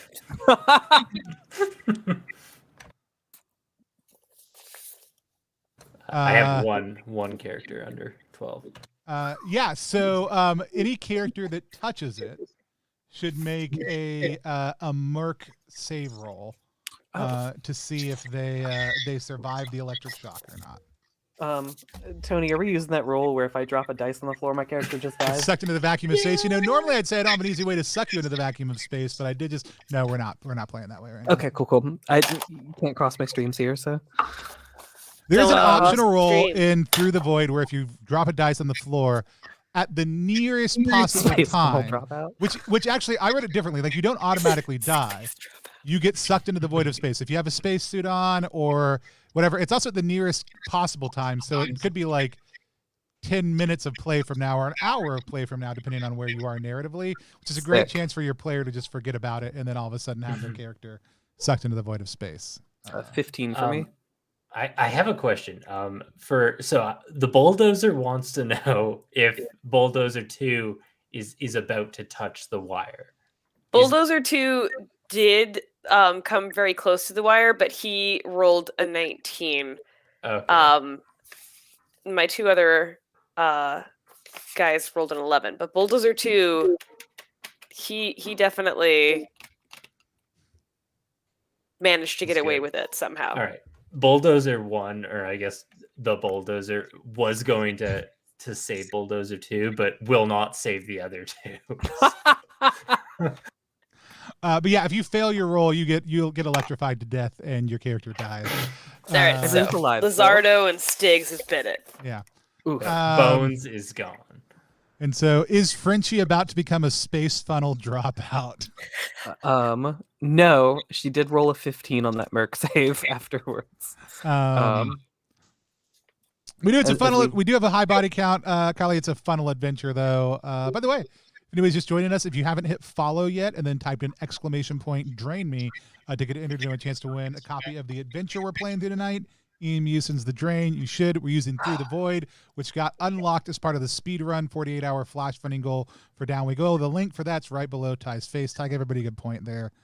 Bam, right there. I'll drop the link in for both of those things as well.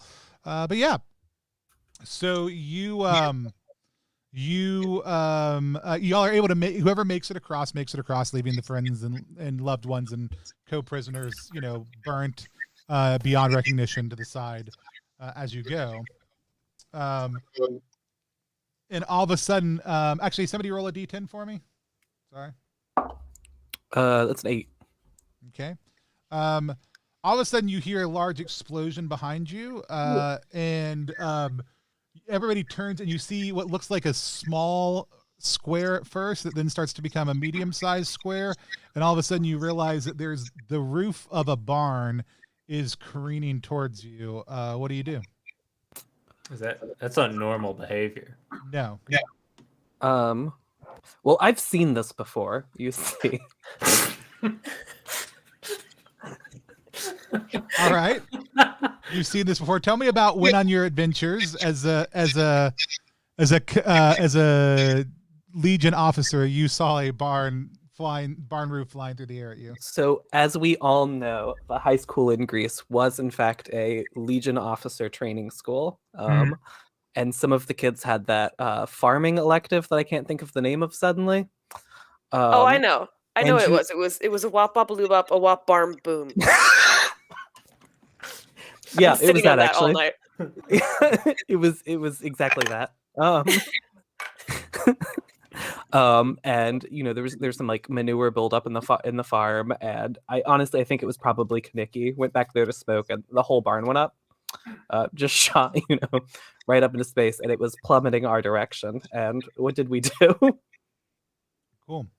Yeah. So what direction based on that do you give everybody? I mean, probably run, unless I remember a better strategy that kept us all alive last time. Sure. All right. You say run. Does everybody run in the same direction? Not a chance. No. All right. So let's have everybody roll a d20 for me. I would like to note that I've canonically established that Jitters would probably be with Z10 no matter what. I'm 100% down with the fact that you've canonically established that. Oh I no! got a 3. Oh no! I got a 13.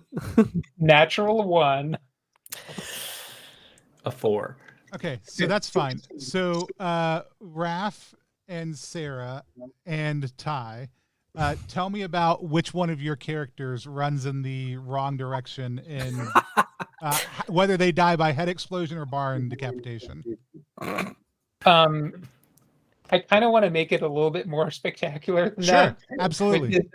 Baron Sandwich has the ability to control gravity. as you do.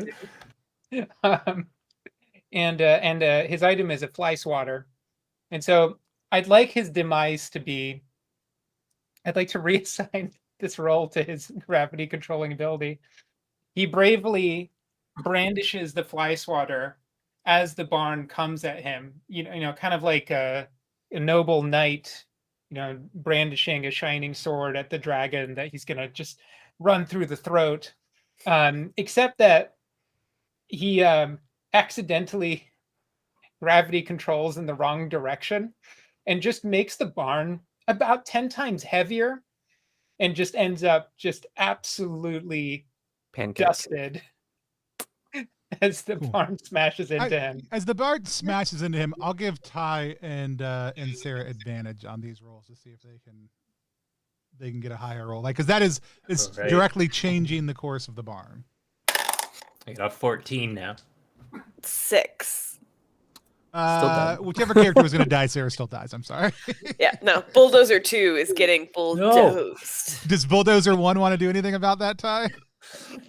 I don't think he can stop a barn, but Yeah, but you can can push dodge a a barn, bulldozer down. dodge You a know what ball. I'm saying? right. So Bulldozer has a ability called Speed, where he injects pure speed into himself, and is going to use an extra action to grab Bulldozer 2 and throw them out of the way. But Speed does do 1 damage to Bulldozer. It does. Which in a low HP game changes the way speed works a whole lot. That's a very valiant moment. Oh, I love that so much. Let's like you all of a sudden we see you moving faster than humanoidly possible. You grab Bulldozer 2, you pull them out to the side. You're safe for 10 seconds. You're standing there. What are your last words standing over Bulldozer 2 before all of a sudden that speed overloads your system, causing you to have a horrible coronary and crash to the ground? Yeah, Bulldozer will say, "Nice to meet you. Keep on trucking." Because I don't think they've ever met. As the before. artificial sun like strobes behind you, brightens up, and then it flashes dark again, and then all of a sudden Bulldozer's on the ground. Yeah. It's very heroic. Cool. Bulldozer 2 is so excited to take on the mantle of Bulldozer 1 as the only bulldozer left. So y'all, those remaining, hold up your hands for me so I can see how many we have remaining. So if you save Bulldozer 2, then I've got 3. That's what happened, yeah.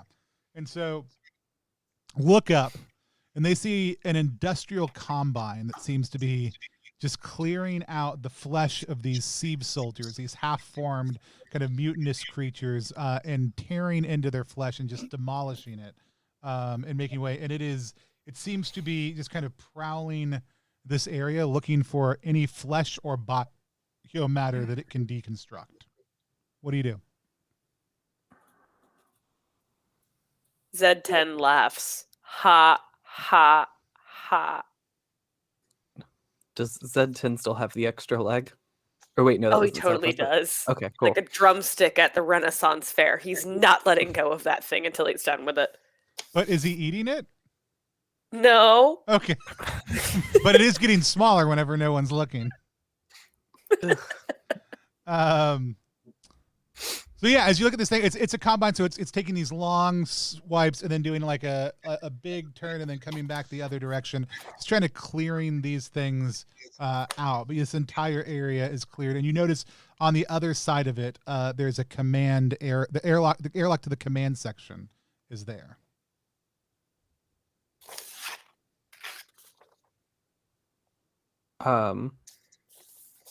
I guess I want to just suggest, I can't actually just rush there myself because I'll blow up, that we run towards that command center. Feels like speed is key here. Yeah. I think just book it.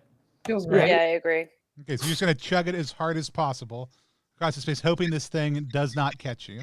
So go ahead and make a D20 roll for every character that who's just plus bloodthirsty. This is per character. Bloodthirsty? Yeah. Oh, sorry. Plus Merc.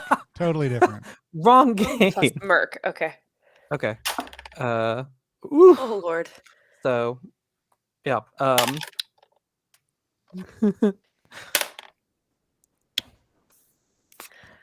I got a 7, a 10, and a 14. I got a 2, and a 21. So you just needed a 10 to pass. Oh, All no. right. Now, as it's barreling down on your character, it's not like, again, like we should clarify, you have narrative control at any point in time. So as this thing is barreling down on your character, you can name something you want to do to try to get out of the way. If you have a strategy for how you're getting out of the way of this thing with its giant kind of click, clack, click, clack, click, clack, clack, like arms as it's coming at you and rotating like gears of death down below, tell me. So there's like 7 or 8 of us who are like trying to get away from this horrible thing. Yeah. Okay. So I think Frenchie's ready to make a heroic sacrifice here, and she's going to get in front of it, and I'm going to use my ability Bad Medicine. It'll just straight up inflict 3 hits against it. I don't think that's going to kill it or anything. Are you familiar in Mothership with the difference between damage and mega damage and what the rate of the scale is? Mega damage is 100 damage. This thing has 5 mega damage HP. Sick. But I do love the idea of like you put your hand out, Frenchie puts her hand out.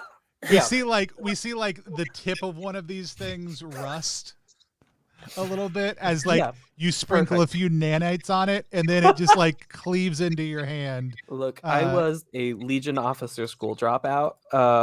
I could have known better.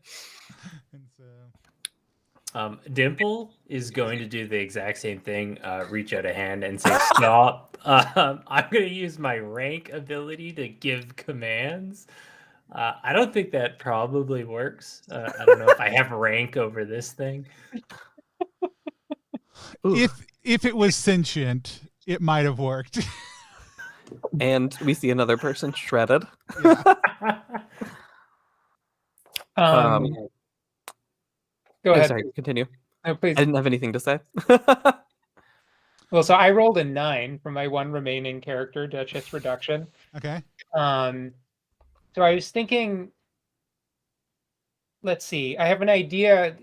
So if I can come up with something, I can bump it up to survival.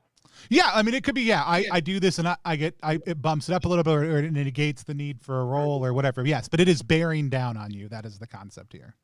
Yeah. So Duchess Reduction's crime was fortune telling. Okay. So,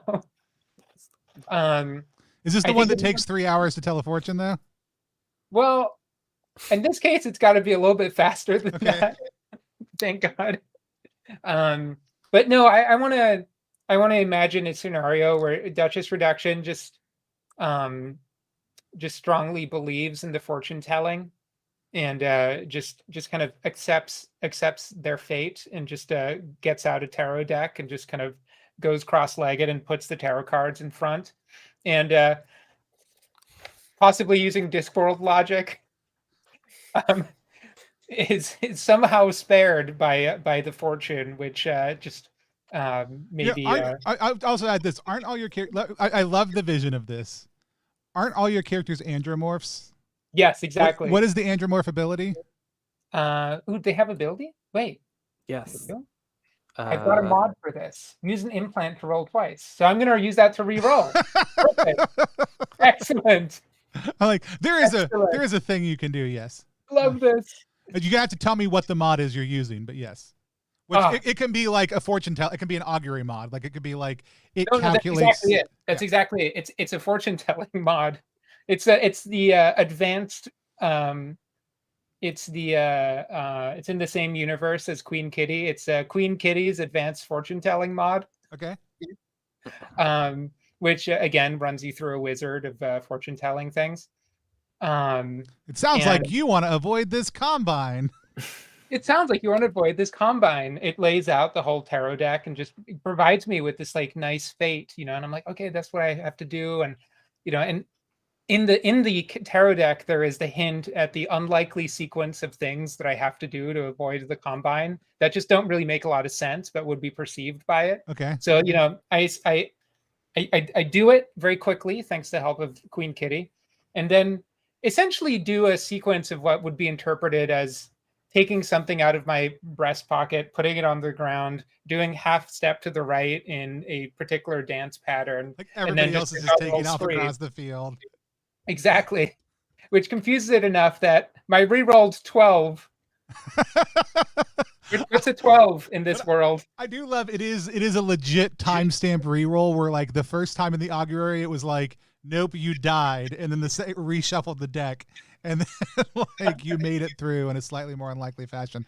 Excellent. I love the use of your Android module that lets you retell time or look into the future. Excellent. So yeah, you make it across. Death otherwise.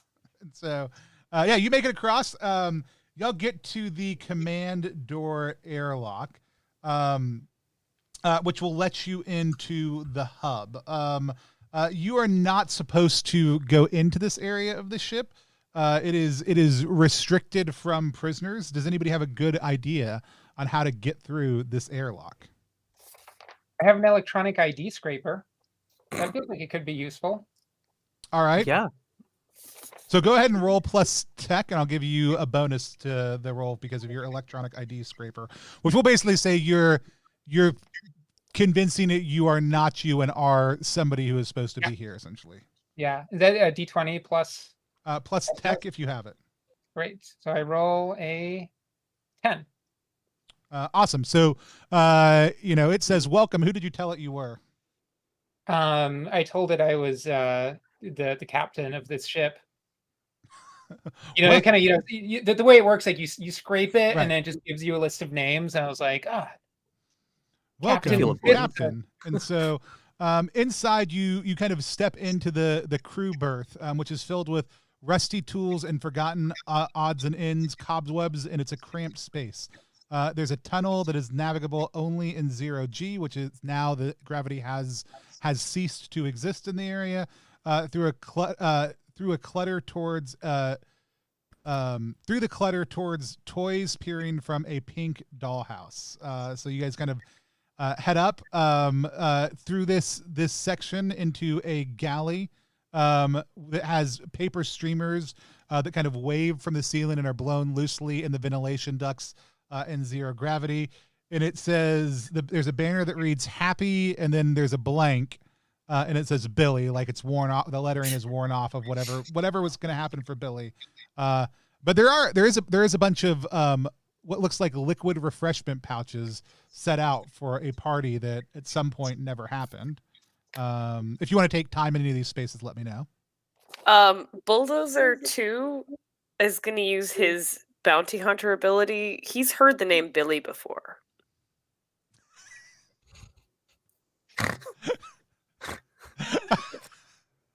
I've heard that name before. Is the ability that bounty hunters have?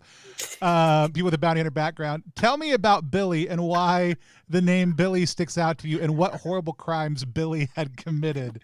And then we'll roll the bounty. So basically, it lets you. Is it 100 credits times your level bounty? Mm-hmm. Is that what you get? Yeah. It's level times 100 cred. Yeah. So once per session, a bounty hunter can name that an NPC or a name that they hear is a bounty and get some extra credits on the adventure. Bulldozer 2, Billy is actually his father's name. Billy Bulldozer. William Dozer. Billy Bulldozer. Right. Oh, Billy Bulldozer. Okay. What horrible crime did your father commit that has caused a bounty to be on his head? It was probably also art forgery. It's a family business. It's a family business, of course. It's how Bulldozer 2 learned the trade. And it's for a while you hunted him as a bounty hunter, and then before turning to a life of crime yourself? Or did your pursuit take you into a life of crime, separately from that? Did you become obsessed with capturing your father? Yeah, I think that was more what it was. He might actually have also I don't know if he got caught. He might have been imprisoned as well. There we go. So and then you've got a cargo hold ahead filled with knockoff Christian relics, clutter to the floor, pig bones inscribed with Latin, and horse hairs behind salvaged glass. And then ahead of that is the command center. It's got a ragged and gossamer flesh stretched over the comm station circuits, and the screens whisper fresh gospel into the void. An abscess bursts as you from an airlock nearby, and all of a sudden a chalice of hard packed mineral clatters to the ground near you. Jitters will grab that and present it to Z10. Cool. Is it chalice? Yeah, I got this for you. Z10 opens his bag of blood and pours it into the chalice. Full Pour it circle, in the everyone. chalice. Yeah. As you pour it into the chalice, Oh no. the liquid turns cloudy and yellow, and starts to kind of turn into almost like a liquid gold looking substance. Fascinating. I'm backing up a meter. As much as Z10 would love to drink that and see if he becomes a real boy, I don't think he has like the kind of machinery required to ingest that way. So he's just gonna like offer it to everyone that's left. I'm good. I mean, I guess as an andromorph, Duchess Reduction has the same issue. So wouldn't be able to drink it either. I mean, that's way, up but to you. it's very- I mean, in canon, andromorphs work however they work as far as how we decide. So if we want to decide andromorphs can't drink in the same way as everybody else, then that's fine. If we want to decide they can or that they're all different, that's fine also too. And so, Jitters, this blood might be for you. All eyes are on you, Jitters. Yeah, Jitters is chugging all of it. Ty, was this your last character? Yeah. Cool. What a fitting end. So What? To the stream, of course. So is anybody launching? Like the hub is designed to be separated, and designed to escape. And your mission was to make it here and attach to the hub. Is anybody going to initiate that in this very bizarre, Oh yeah. hellscape of a space? Sorry, so you said that it has like skin stretched over the. Yeah, it looks like somebody's Necronomicon to this cockpit. Okay, so a thing we all know is Dark Sandy came packing. She has a tuna knife. So I'm going to, I guess, fillet this console and hit the big red launch button while this is happening. Sure. So you hear that detach. We turn back over. What does it taste like to Jitters? It tastes like acceptance. It tastes like making it, friendship, molten gold, and just all the good feelings that Jitters has been searching for in prison. Cool. So you say that, and you actually like, as you say that, you feel powerful. Everybody else kind of like sees like Jitter's eyes start to glow a little bit, and then Jitter, you feel like everybody else in the room is getting smaller, and everybody else in the room, you feel like Jitter is getting larger. But what's actually happening is that your actually skin and bones are starting to stretch, and you get bigger and bigger, and then all of a sudden your bones rip through your skin and start to fold out. As you are slowly transformed and the pod slowly detaches, and you contort into a hollow gate 5 meters high with a shimmering field in it. And this has been The Drain by Ian Yusem. If you want to find out what happens with that portal and next, you should go follow Ian, because there is a follow-up adventure to this that is called The Meat Grinder that is forthcoming, where you can find out what happens with this, and it is in the book Portal to Hell. So... I was going to say, I have one use of, tell me what the hell that is. Go ahead. You want to... I've seen this before. You've seen a Portal to Hell before? Tell me about the time your character has seen a Portal to Hell before. So, as we know, I am in fact playing Dark Sandy, and Sandy did previously die during this exact. And I would like to go ahead and say that Sandy went to hell. Absolutely. So you 100% know what's going on. This isn't your first rodeo. This isn't my first time in hell, no. No. And so any remaining characters you have, you can go ahead and move them up to level 1. And so you go ahead and take another level. You're now no longer level 0 characters, which will mean that they have whatever whatever you put your other ability in, you go ahead and decide they'll have that many points. And so those are your surviving characters. Because I 100% would love when the meat grinder comes out to take a bunch of us through that gosh darn portal at some point in time. So I just add 1 level to Jitters, right? You add 1 level to is he your only character left? And he takes the gate ability. Oh, you know, Jitters is dead. Jitters is definitely dead. No, you're gonna play as the Hellgate. It's fine. Yeah. Does somebody want to pass a character to Ty? I think Bulldozer 2. I think Bulldozer 2 makes the most sense. That's fair. Bulldozer 2 does have a lot of lore too, so that's nice. Go ahead and slide the details for Bulldozer 2 over to Ty in the Discord chat so that Ty could know. I think he was like the same exact build from that generator. I think Ian is a dude. Ian, shoot me a message on whatever form of social media we're connected on, so Twitter or wherever else. If you post the link, it won't work. But if you're willing to show us what is in the portal, I would 100% love to share it to everybody. If that's Ian, if it's not somebody else, then don't buzz off. You can send me a link also on social media. Tell me where you're sending it to me though, and I'll 100% pop it up. But yeah, this has been The Drain. We're going to give away a copy in just 1 second. So if you have not yet, hit follow to our channel and then type an ! Drain me to get entered into a chance to win a copy of The Drain. It's a phenomenal Mothership module. Mothership adds a lot when you're playing this. We were using it to stress test a lot of the different pieces for Through the Void, because then it lets me have everybody have 10 characters, kill a lot of people off quickly. Don't toy with me. and be able to check out a lot of how the mechanics work. I did love that, like, y'all didn't remember, some of you didn't remember that, like, you could have been doing mods and stuff the entire time. But that's a new system, 10 characters in front of you. We'll do a reaction roll in just 1 second and do giveaway after that. I do want to let people know we right now are funding Down We Go. Down We Go is an old school style rules light game. The core rules fit on one A5 sheet. The GM rules fit on one A5 sheet.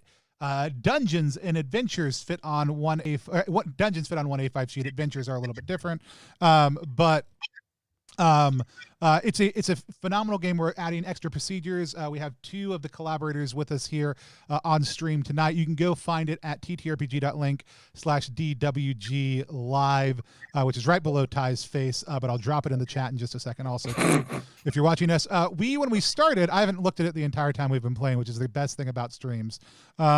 We were at a little under 7,000. We still are. We are even closer though. So our next stretch goal is at $7,000. We are at $608,076. My wife is deeply trying to reach me. Hold on just 1 second.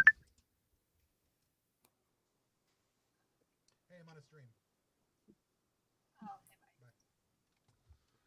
stream. We are right underneath that $7,000. It's $7,000. We unlocked planar possibilities. When you're done, man, there's no good way to say this. I did write it in a good way. When you're done with down, try sideways. Because you just say when you're done going down, try sideways. It has very different suggestive quantities to it. Sarah, more or less suggestive than drain me. Well, I don't know what you're talking about. Sarah, tell people a little bit about what we can expect when we hit $7,000, because you're one of the contributors who's doing the planar possibilities stretch goal. Yeah, you can expect a planar possibilities to populate wild and weird ways to take your game less down and more just weird. You can saunter into a very different direction.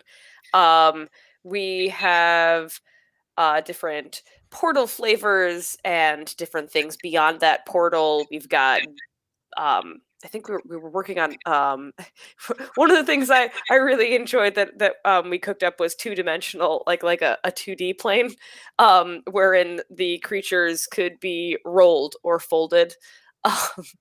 You could perhaps fold one up and keep it in your pocket, or rip one in half if you're into that.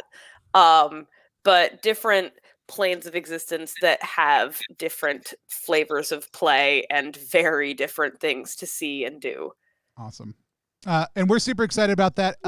Nothing we're doing in the campaign is like all of the stretch goals. They're not something that's missing from the core game. It was literally going to people whose work we love and saying, what's something y'all do really, really well, and help us build out how that works in this setting. And so interplanar travel was not something we had, and Planar Compass does a phenomenal job with that, along with a bunch of other things. We were super excited to have them. I'm going to put a horrific image up on stream. This is part of what you're going to see when you go through the gate right there. So if you're not watching on the stream, team members, you have to. I'll see it later. Actually, switch over. It is when I watch the stream later. It is pretty. It is pretty amazing and pretty horrible, and everyone should look. Nice. It's great. So we're all gonna go through jitters. Go through the jittery portal to hell. I'm trying to figure out if that is jitters right there that we're looking at the other side of. And so Aaron King, don't put anybody's spouse through that. So this is for the meat grinder, the next one coming up. Also, the Drain is actually a sequel adventure. We ran in a little bit of a different context as we were going through, because it was a one-shot in a different setting.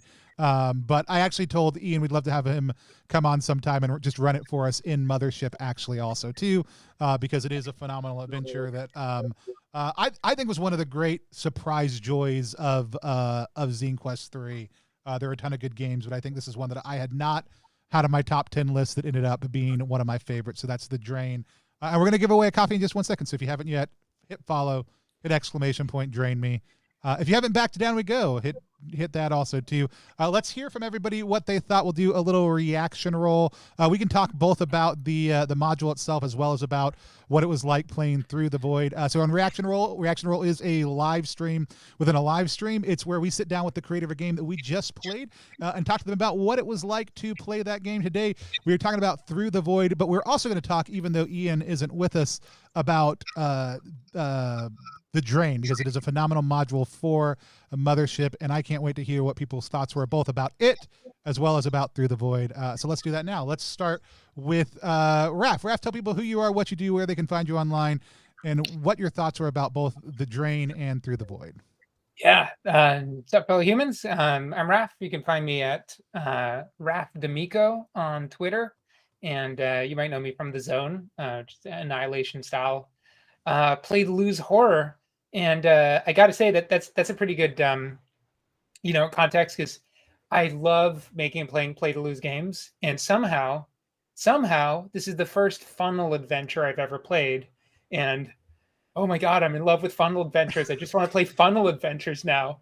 I just want to have 10 characters and just have them all die horribly every single time I play. It's the best. Why ever start with one character ever again?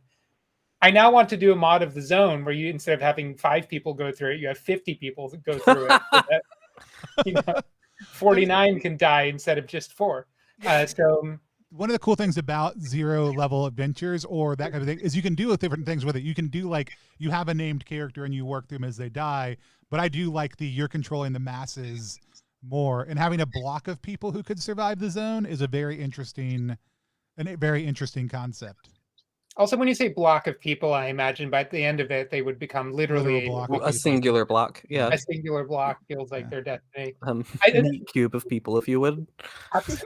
Hey, where do gelatinous cubes come from? First, they are individual people, and then they're gelatinous cubes. Just a normal process. I love it. That's awesome. Do you have any questions specifically about Through the Void, or do you have any questions about the Drain? Because Ian has said they are in chat, and we can ask them anything also too. I mean, I think my big question was through the Void is you've got the 4 different types of characters, and I got to play the andromorph through all of mine, but I was just kind of curious, like, what were you going for with those 4 choices? Yeah, backgrounds are a new thing. So backgrounds don't exist in Down We Go at all. It's and I saw a lot of people asking, like, well, can I play a character of a different, and I mean, common parlance, like race, right? Like, can I play an elf? Can I play a lava ghost, which was MV, of course? Can I play a dwarf? Yep. Can I play this? So people wanted to try something different, and there was, like, the answer is overwhelmingly like yes. There's just no mechanical bonus. You're an elf, you live a long time, and you do elfy things. You're a dwarf, you're shorter and stouter, and you do whatever. Like, still pick your everything else. And as things come up that matter to elves or dwarves, then they'll matter to you because you're playing someone of that background. And actually, I if you're gonna have races, I like that vibe a lot, right? Of, like, it matters when it matters in the narrative, and only then, not doing a ton of mechanical stuff. But I also like the idea of backgrounds, and I kind of thought about like how I would want to do that. And the easiest way was just to say there's 4 archetypes that form roles or specialties, and Through the Void is what we call them. And I thought, like, let's just keep it with 4 because from a spacing standpoint, it'll be good. And originally I was like, okay, we want the kind of Space Force, Starfleet, Army folks, and that's Legion officers. We want something that kind of suggests, like, robots, but I didn't want to go, like, full on AIs or anything like that. So, like, androids was a very common thing. So that's where the andromorphs came from. And like, the concept is a little bit Borgy, a little bit like cyborg type flavor and feel to that. And then the other 2 are the Verdant Mystic, which I was like, okay, I want a Spock-like character. I want the abilities of, like, the alien, kind of near human. And actually, I'll be honest, more than Spock, the character from Galaxy Quest, who I can't remember their name right now. I wish Alex was on right now because they would immediately know it. If somebody knows who I'm talking about, type it in the chat. That's actually way more who was the inspiration for the Verdant Mystic, because Verdant just means green, right? Which is a reference to Spock's blood. And then I was like, I want them to have this kind of, like, telekinetic, like, like religious suggestion to them. But the best thing is in an OSR game where it's rules light with no canon, we all decide what Verdant Mystic is at the table. So we decided there was a heavy religious connotation because that's how they knew about Preco a lot of the time, right? And so there was kind of that feel to it. And then the last background is Bounty Hunter. And that was a little bit more of a Star Wars like / Firefly feel. Like I wanted somebody who tracks people good or bad through space and then gets extra things. And they each have a once a session ability to all say, I have blank something, right? So I sense something, I've seen something, I know that name, right? They each have something they can say that triggers this move that gives them a little bit of an ability. And that part took a little bit the longest actually out of anything to figure out how often should those trigger, how helpful should they be? Because you want it to feel important, but you don't want it to feel like overwhelmingly powerful. And so I like the flavor we ended up with a lot, and I liked the way that y'all used them all in game, though. It's super fun. It's really fun. I really enjoyed how that flavor came into play with the fortune telling. Yeah, like I said, I almost was tempted because I knew it would force y'all into using those specific parts a whole lot to not give you any level abilities, because I think technically at 0 level it really should have just been like, you're a Legion officer, you're an andromorph, you're whatever, and then letting y'all kind of hack your way through it using, I've seen that before, like I have an implant for this, I sense something, and I think if I was going to do it again, I might do that. Like the abilities, I liked the way that they did things, and I like the way that kind of pushes you into, okay, my character is a little bit better at sneaking around. My character is, like, it gives you a little bit more role playing, which is why I didn't take it down to just the background abilities. If there were 8 background abilities, I probably would have felt a whole lot more comfortable just dropping it down to that. But with there being so few, I felt like, it was nice to have the option. But either one of them ends up being a once per session option no matter what. So I think probably at level 0, you could say take a level in something or take a background and you would get the same result, and down we go. But it was also fun to have to think about what it was like to run level 0 stuff. So yeah. Did you have any questions about the drain? I'm not sure I have a question. I just really during the break I just insta bought it. I just opened a tab, bought it, and I can't wait to read it.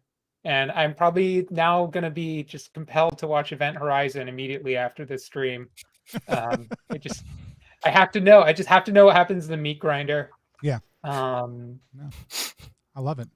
It's I think one observation I had about it is I just really enjoyed the blend of like space and then this rustic village kind of vibe, and just kind of, yeah. I mean, if I have any question, it would be just how did that come about? What were you going for with the combination of those two? Yeah, finding the secret passageway. I loved it. Yeah, finding the secret passageway pushed y'all past a lot of stuff.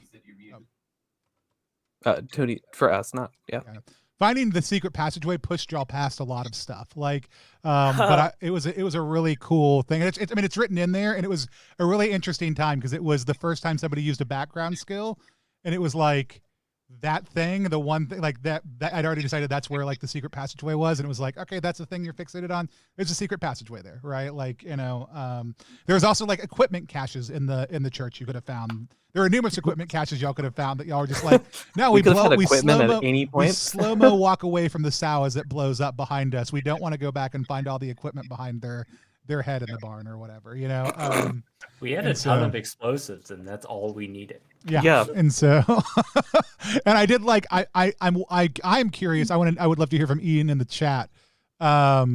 Is how often do people use the collars as improvised explosive device, sacrificing some members of the party to blow something up? Because it's an interesting technique too.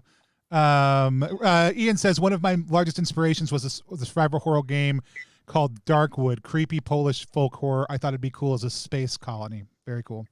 Ty, how about you? Tell people who you are, what you do, where they can find you, and also what your thoughts are about Through the Void and the Drain. Hello, I'm Ty. You can find me on Twitter at Eldritch Mouse, and in the Draw Your Dice Discord only from now on. Wow. I'm gonna hold you to that. Did Jeremy like? So I'm not going to see you in the +1 Discord at all anymore. Yeah, you'll see me there, but no new people can find me there. Oh, gotcha. Oh, okay. Got you. So yeah, it's a complicated thing, but everyone will figure it out. My thoughts were number one, I backed the drain and then I just didn't read it because I don't like reading like adventures that I might play. So it was basically, I really hope I get to play this adventure or run it at some point, but I'm not going to read it.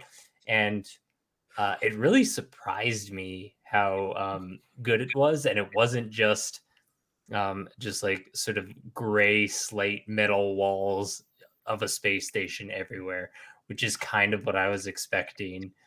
So it was like a really big shift to go into this like weird sort of zoned off areas and stuff, and I think it was awesome. For Through the Void, I really like Down We Go and Through the Void. I think it's like an awesome system where it's just so lightweight, easy to pick up, and like easy to play. And I think one of the unique things about it for OSR specifically is how you level up, which we didn't really talk too much about, but like getting to like select whatever level you want each time you go and like get a level is really, really fun. So you can sort of like build a pretty unique character using only 4 classes essentially. So I love the abilities that are auto success as well. Yeah. Well, and like one of the big things that I loved about it also from the get-go, because it's Through the Void is absolutely 100%, other than adding a couple things, changing language, and the abilities are different. Like there's definitely some that are very close overlaps, but they're geared towards a sci-fi setting. But it's like so easy to say, even if you were like, I want to play Through the Void or I want to play Down We Go, but I want another classic character, it would be really easy to be like, hey, I'm going to create a custom specialty or role. I'm just going to whip up the 6 abilities that it takes and clear it with my GM and then be able to pick from that instead. And if there's something you don't have there, being able to say, I want to make a ranger role for Down We Go because I want pets to be more mechanically significant because everybody always wants pets, but then it's just like, how much do we let people use pets? But yeah, the customization of flavor is one of my favorite things because in a lot of OSR, it's just the trope pastiche, and you can be a sword spell in Down We Go, or you could be a poisoner like spy by mixing recon and medic in Through the Void. And so there's a lot of fun stuff. The biggest difference I made, I gave every class an information skill. So like command, diagnose, a couple other ones are every single class has something like that, as opposed to just thieves or sneaky in Down We Go. And so, but yeah. Any thoughts on any other thoughts or questions on the drain? No, I don't think so. I guess when can we expect the meat grinders is my only question. Yeah, when are we? Ian, let us know when we can expect the meat grinder while we pop over to Sarah. So show people who you are, what you do, where they can find you online, and what your thoughts were about the drain and Through the Void. I'm Sarah Brent. I I co-write Planner Compass. You can find me at Sarah Eliza Brunt on Twitter or the Planner Compass account. I think there are 2 things that I want to mention. One about Through the Void is just that the same as Down We Go, the character sheet having everything that I could possibly need. And I have done this the first time I did this, not on purpose, but I printed it, as you can see, wrong. I could have printed it in a booklet format and had multiple, which would have been super smart, especially considering how many character sheets we were going to have. But I like when playing Down We Go, having it smaller on one page, so I've got this giant border to be able to write notes in. But I like that everything that I need on the character sheet is so clean and there. Like it's all easily accessed, so I don't have to sit and flip through pages and demand that somebody explain how I'm playing this game, which is really helpful. But the I can't. The drain. I keep. I just want Ian to know that when that Kickstarter launched, and I remember pulling my husband aside and going, "I need you to watch the video for this." And he doesn't play TTRPGs, and he's just like, "What on earth is going?" Like this, the sights, the sounds, and like the almost ASMR of that video, and it was a just very visceral moment, and then I spent like 2 weeks trying to rewatch Solaris and falling asleep every time. Which And Solaris? the original, like Okay. not the George Clooney crap. Okay, I mean, the like you'll fall fully, asleep in both of them. I was just It's- curious which one. One of them's a good movie, though. And so, yeah, but like. I found it like on one of the streaming services that I had access to, and I was like, I'm gonna do this. I'm finally gonna be that person that watches Solaris. And the Drain video is the reason why I thought today's the day. I'm gonna do this. I'm gonna be a person that enjoys Solaris, and it didn't happen for me. But Ian Yusem made me believe for like 5 seconds there that I was gonna do it.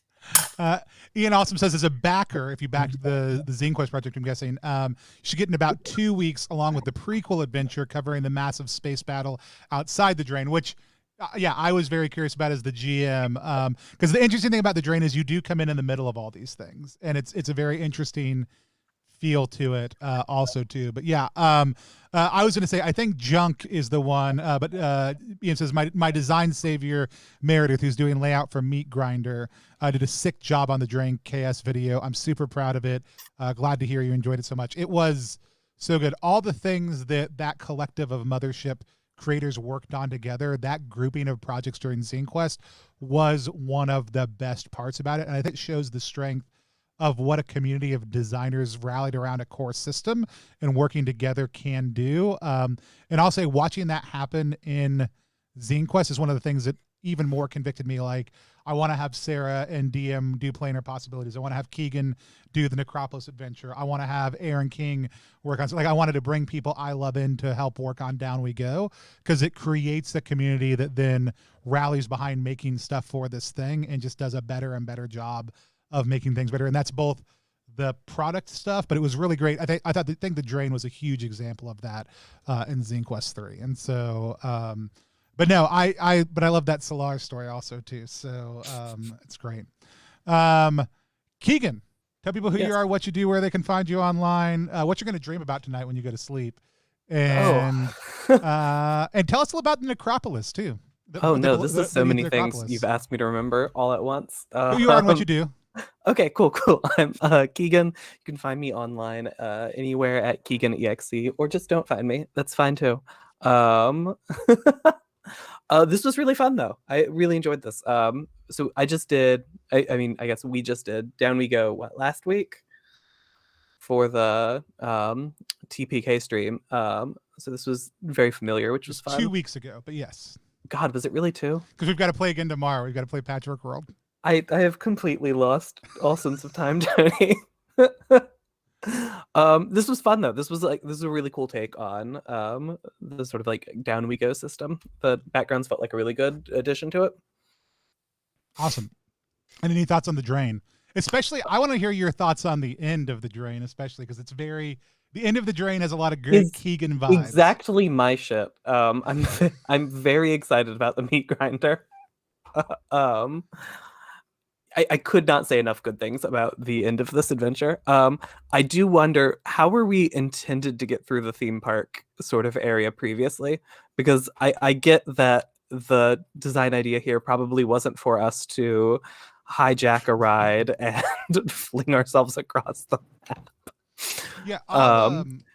It didn't feel like the obvious way through in retrospect. No, it's not. I mean, like, but also I'll say this, like every entry that we went through, like, so the barn where y'all encountered the sow is this much text. Right? Okay. The amusement park is this text block below it. Oh, okay. So it's not, I'm not looking at, it's not like, here's how you go. It's like, here's. You muted yourself to us again. And then it was like, roll some encounters on the table to see what NPCs are in or guarding the park. And since I had already said there were people in it going about normally. You're muted, Tony. I don't know where you lost me, but yeah, then it said like roll 3 encounters after that text block to see like who's in it or guarding it. And I was like, oh, or guarding it. Cool. All right. Hey, army of these types of guys. Awesome.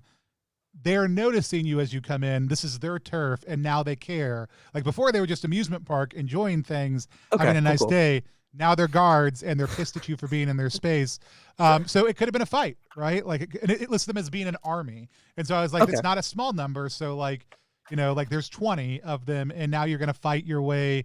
It could have been a fight. Like it could have been an absolute slog fest. A lot of back and forth. You hit them, they hit you. The amusement Ian says the amusement park rides are designed designed to spark player joy, thus leading to PC death from rusty death traps. Yeah, so I'll read that makes sense.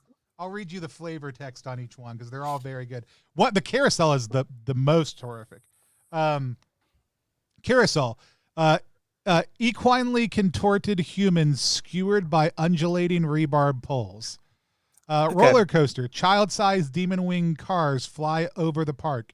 Derails if loaded with more than 5 adults. The low G peak offers an excellent vantage. Foreshadows of the next encounter. Like you can see what's coming next. The pendulum ship, rust cloven half crashed together over shifting waves and reaching arms. I think I did that differently as a different thing. I think it's a little bit more of a it's very different in cars. practice than what it was in my head is what's happening here.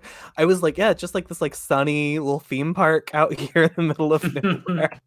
And we get the description. It's like, oh yeah, no, they're dead, and they're like rebarred. Well, then you were like, what are the rides like? You were like, I mean, I was like, here's what you see, because it was like added a little bit of a distance. And then, it makes sense. You're like, okay, we're getting closer, and then you're like, see the guys coming at you, and you're like, oh crap, we got to overload one of these, and I just had somebody to roll to see which one was closest, and it was the happened one to be the least creepy of them. Yeah. Okay, cool. And that makes sense. We're on the same page now. Yeah, but I absolutely love the whole vibe of it. And again, like for me, like some mothership modules would go into really specific detail about exactly what they are and what you can do on them. This is the weight I want in a module or an adventure for me as a GM, because I want to leave plenty of space without feeling like I'm not giving my players something, right? Like this is enough for me to make stuff up and do things a slightly different way and not feel like I've broken this. And so it's interesting how minimalism and economy of language actually like gives you a lot more security and hardiness to an adventure a lot of the time than very precise, here's exactly what you're going to do and how it is. But yeah, there's no how you get through it other than you did, Yeah. And so, and literally part of the conceit is like everything you encounter, the way I read it, Ian, correct me if I'm wrong, is it takes about 10 minutes just to get through this. If you're just trucking through it, 10 minutes, right? Like everything is decent size, but nothing is huge. And so, when you're near the farm, it's a couple 100 yards away, because it's 2 miles total, and you've got like a dozen encounters. And so that's a pretty short range. And even though they kind of wrap around, they're still pretty packed in there, and nothing's too far apart from anything else. But I that was one of my favorite things about it, was just that weight of stuff. Yeah. Tell us about your through the Necropolis or beneath the Necropolis adventure. Oh yeah. So I'm writing an adventure for Down We Go that is it takes the player party through a sort of strange necropolis where we see people sort of dying up top and then becoming undead servants as we go further down the necropolis. Yeah, and I love the idea of it. We just called it the Necropolis, and then I was like, there is a Necropolis thing, so we've got to call it Beneath the Necropolis, because this is actually going to be about going down. But again, it was like Keegan's an extremist, all the stuff Keegan does with skeletons, the undead, necromancy. I was like, just take that and do it, and down we go, because it'll be great. But you took a lot of the concepts for a dungeon and put them on each level of the dungeon, having some of the same kind of modularity to it. But I loved it. I'm going to talk a little bit about the Kickstarter real quick, and then I'll log off and I'll go drink water and go to the restroom and all the other stuff that I should have done for a while. But We are running on Gamefound right now. So if people are not familiar with Gamefound, it is just like Kickstarter, but I think it's a better tool. But the biggest problem is it doesn't have the same reach. It's newer, but it is specifically tabletop game focused.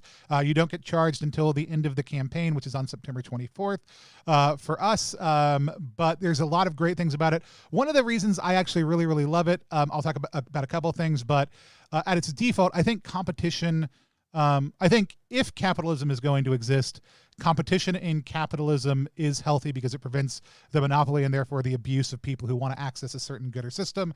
And one could think that Kickstarter has a near monopoly on the way that crowdfunding works. It's hard for people to even use the term besides Kickstarter to talk about it. So I think having other options, period, is a good thing because I think it can force people into better behaviors overall. That's a bigger meta conversation. But one of the other things is you can use it if you're in Brazil and Latin America and you can't with Kickstarter, and I could get an answer about why certain countries can and can't use it from the people who run the company. Also, I haven't told anybody this. The day it launched, the CEO sent me a message and was like, hey, I really love your project. It looks really great. Like, thanks a lot for using Gamefound. It means a lot to us. Now, there's only 6 people in the company. It's a very small platform, but still, it was a really very real human touch where they were involved with conversations. That was actually just kind of super nice. Anyways, we launched, we funded in 8 hours. It's by Marcus Linderum, Swedish designer. The whole vibe is that you are one of these 4, you're a delver going down in, you can access these 4 archetypes: sneaky, mystical, holy, and bloodthirsty, that give you these different abilities.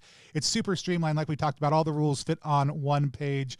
It's got absolutely gorgeous art by Marcus Linderum, not by Marcus Linderum, by Simon Temeta, along with some additional pieces by Johan Noor and Evelyn Moreau and Skull Fungus, whose name I'm not going to pronounce, but it always sounds like Carl Cranberry whenever Marcus pronounced it, but that's not at all how I would pronounce it if I was going to read it in English. But a ton of amazing collaborators in addition to those we've got on a hardbound, a softbound, and a couple other options.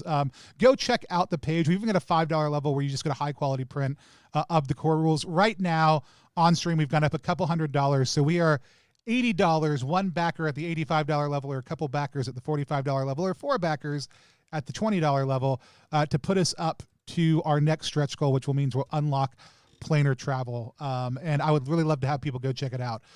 Ian, I loved the Drain so much. I even as I was going through it, I was like, I want to know what comes before and comes after. It was my biggest questions about running it. I was like, I don't know if I know there's a space battle outside. Should I put them on a ship coming in? If so, why? Should I just have them be prisoners? If so, where are they? Like some of those things so I'm super excited about the prequel and sequel pieces, but it was still super easy to run and pick up and make choices with each of the different levels. Also, having the excuse of the command caller creates really interesting party dynamics right off the bat. I loved watching what our players did with it, but having a reason that the 40 characters can't just be like, nope, see you later, is so helpful as a GM when you're running a huge party, because that party always wants to split. And so unless you have kind and considerate players, you're going to be like, yeah, 10 of us are going to go after that van and see what's up with that. 10 of us are going to go over here and do this. 10 of us are going to go over here and they're just going to end up with really weird splits. And so I loved that narrative conceit, but it also feels it makes a lot of sense in the universe. So it doesn't feel like a weird, like we just made this up to keep you all together thing, which I think is the most important part about that. But I loved how it was off, like off somebody's body, like a few minutes in, like it was just like on its own floating around. And I was just like, and big part of that was, well, I can't let this thing explode because otherwise we've got to restart this adventure. And so, but it was just, like I said, it was fun figuring out all those different people's. I thought it might be a Weekend at Bernie's type experience for a little while also too. And so, but no, it's a blast to run. With that said, if you haven't yet, please go check out Down We Go. I'm going to drop that link one more time, and then we're going to pick the winner. Hit follow, hit exclamation point, drain me in order to get entered into a chance to win a copy of Down We Go. I know there's a number of people watching who have not hit it yet, even though they've hit follow. So if you want to get in on that, this is going to be your last chance for that. While I say exclamation point DWG right there, and then drop the link to the drain, and then go over here And we are going to Oblong Burbank. Thank you so much for already being a part of it. Yeah, and if you've already backed the campaign, thank you so much. If you haven't, even if you have, sharing it's the most helpful thing. People don't know about Gamefound, so they don't discover it like they do on Kickstarter. So that's the best thing you can do. We are going to pick the winner now. Close the giveaway. Pick the winner, and it's the third Joe. Oh my gosh! Does the third Joe want to come say thank you in person? Is the third Joe right there? Yeah, he is right here. Joe, do you want to come say thanks? He's literally right through this curtain. 1 second. I'm not giving you the earphones though. You're gonna have to just make an acceptance speech real quick. Yeah, please. Come through the void. Thank you. I can't move the mic any further. All right, I can't hear what anybody is saying, but thank you so much for this opportunity. I'd like to thank Keegan and Tony and everybody who's helped me get this far in life. Thank you so much. Thanks. Back into the void with you. That's the best giveaway we've ever had on stream, is the ability to pull the person who won immediately in. Awesome. We're going to be giving away another copy also too over on Twitter. I won't pick that till tomorrow morning, so if you haven't retweeted the DWGLive link, well, I mean, go ahead and do it anyways. I won't know. Quote tweet it, ! Drain me. Don't.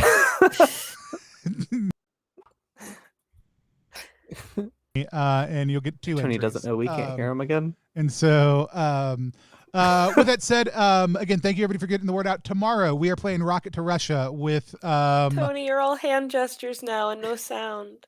I am to everybody else. Tomorrow we are playing Rocket to Russia, which is a 3-2-1 action RPG. We're playing with John Hambone McGuire of the Vintage RPG podcast. We also still have one player we're looking for that. So if somebody's interested in it, let me know. Would love to have you hop on with us at 1 p.m. Eastern time. And then we also have The Price of Coal, which is a storytelling game that's funding right now over on Kickstarter. You can find that. You can come back for that on Sunday evening at 8 p.m. It's about the price of the cost of labor, labor rights, and the Battle of Blair Mountain, a real historical event, and it's a phenomenal storytelling game that we're going to play with Jennifer Attic, the designer of that. I have a couple more spots left over for that, so if you're part of the +1 team and want to come play with us, please let me know over in the Discord. But until next time, we're going to just wave at the screen until I take us off. Thanks so much for playing. We'll see y'all later. Hey-o, hey-o, hey-o.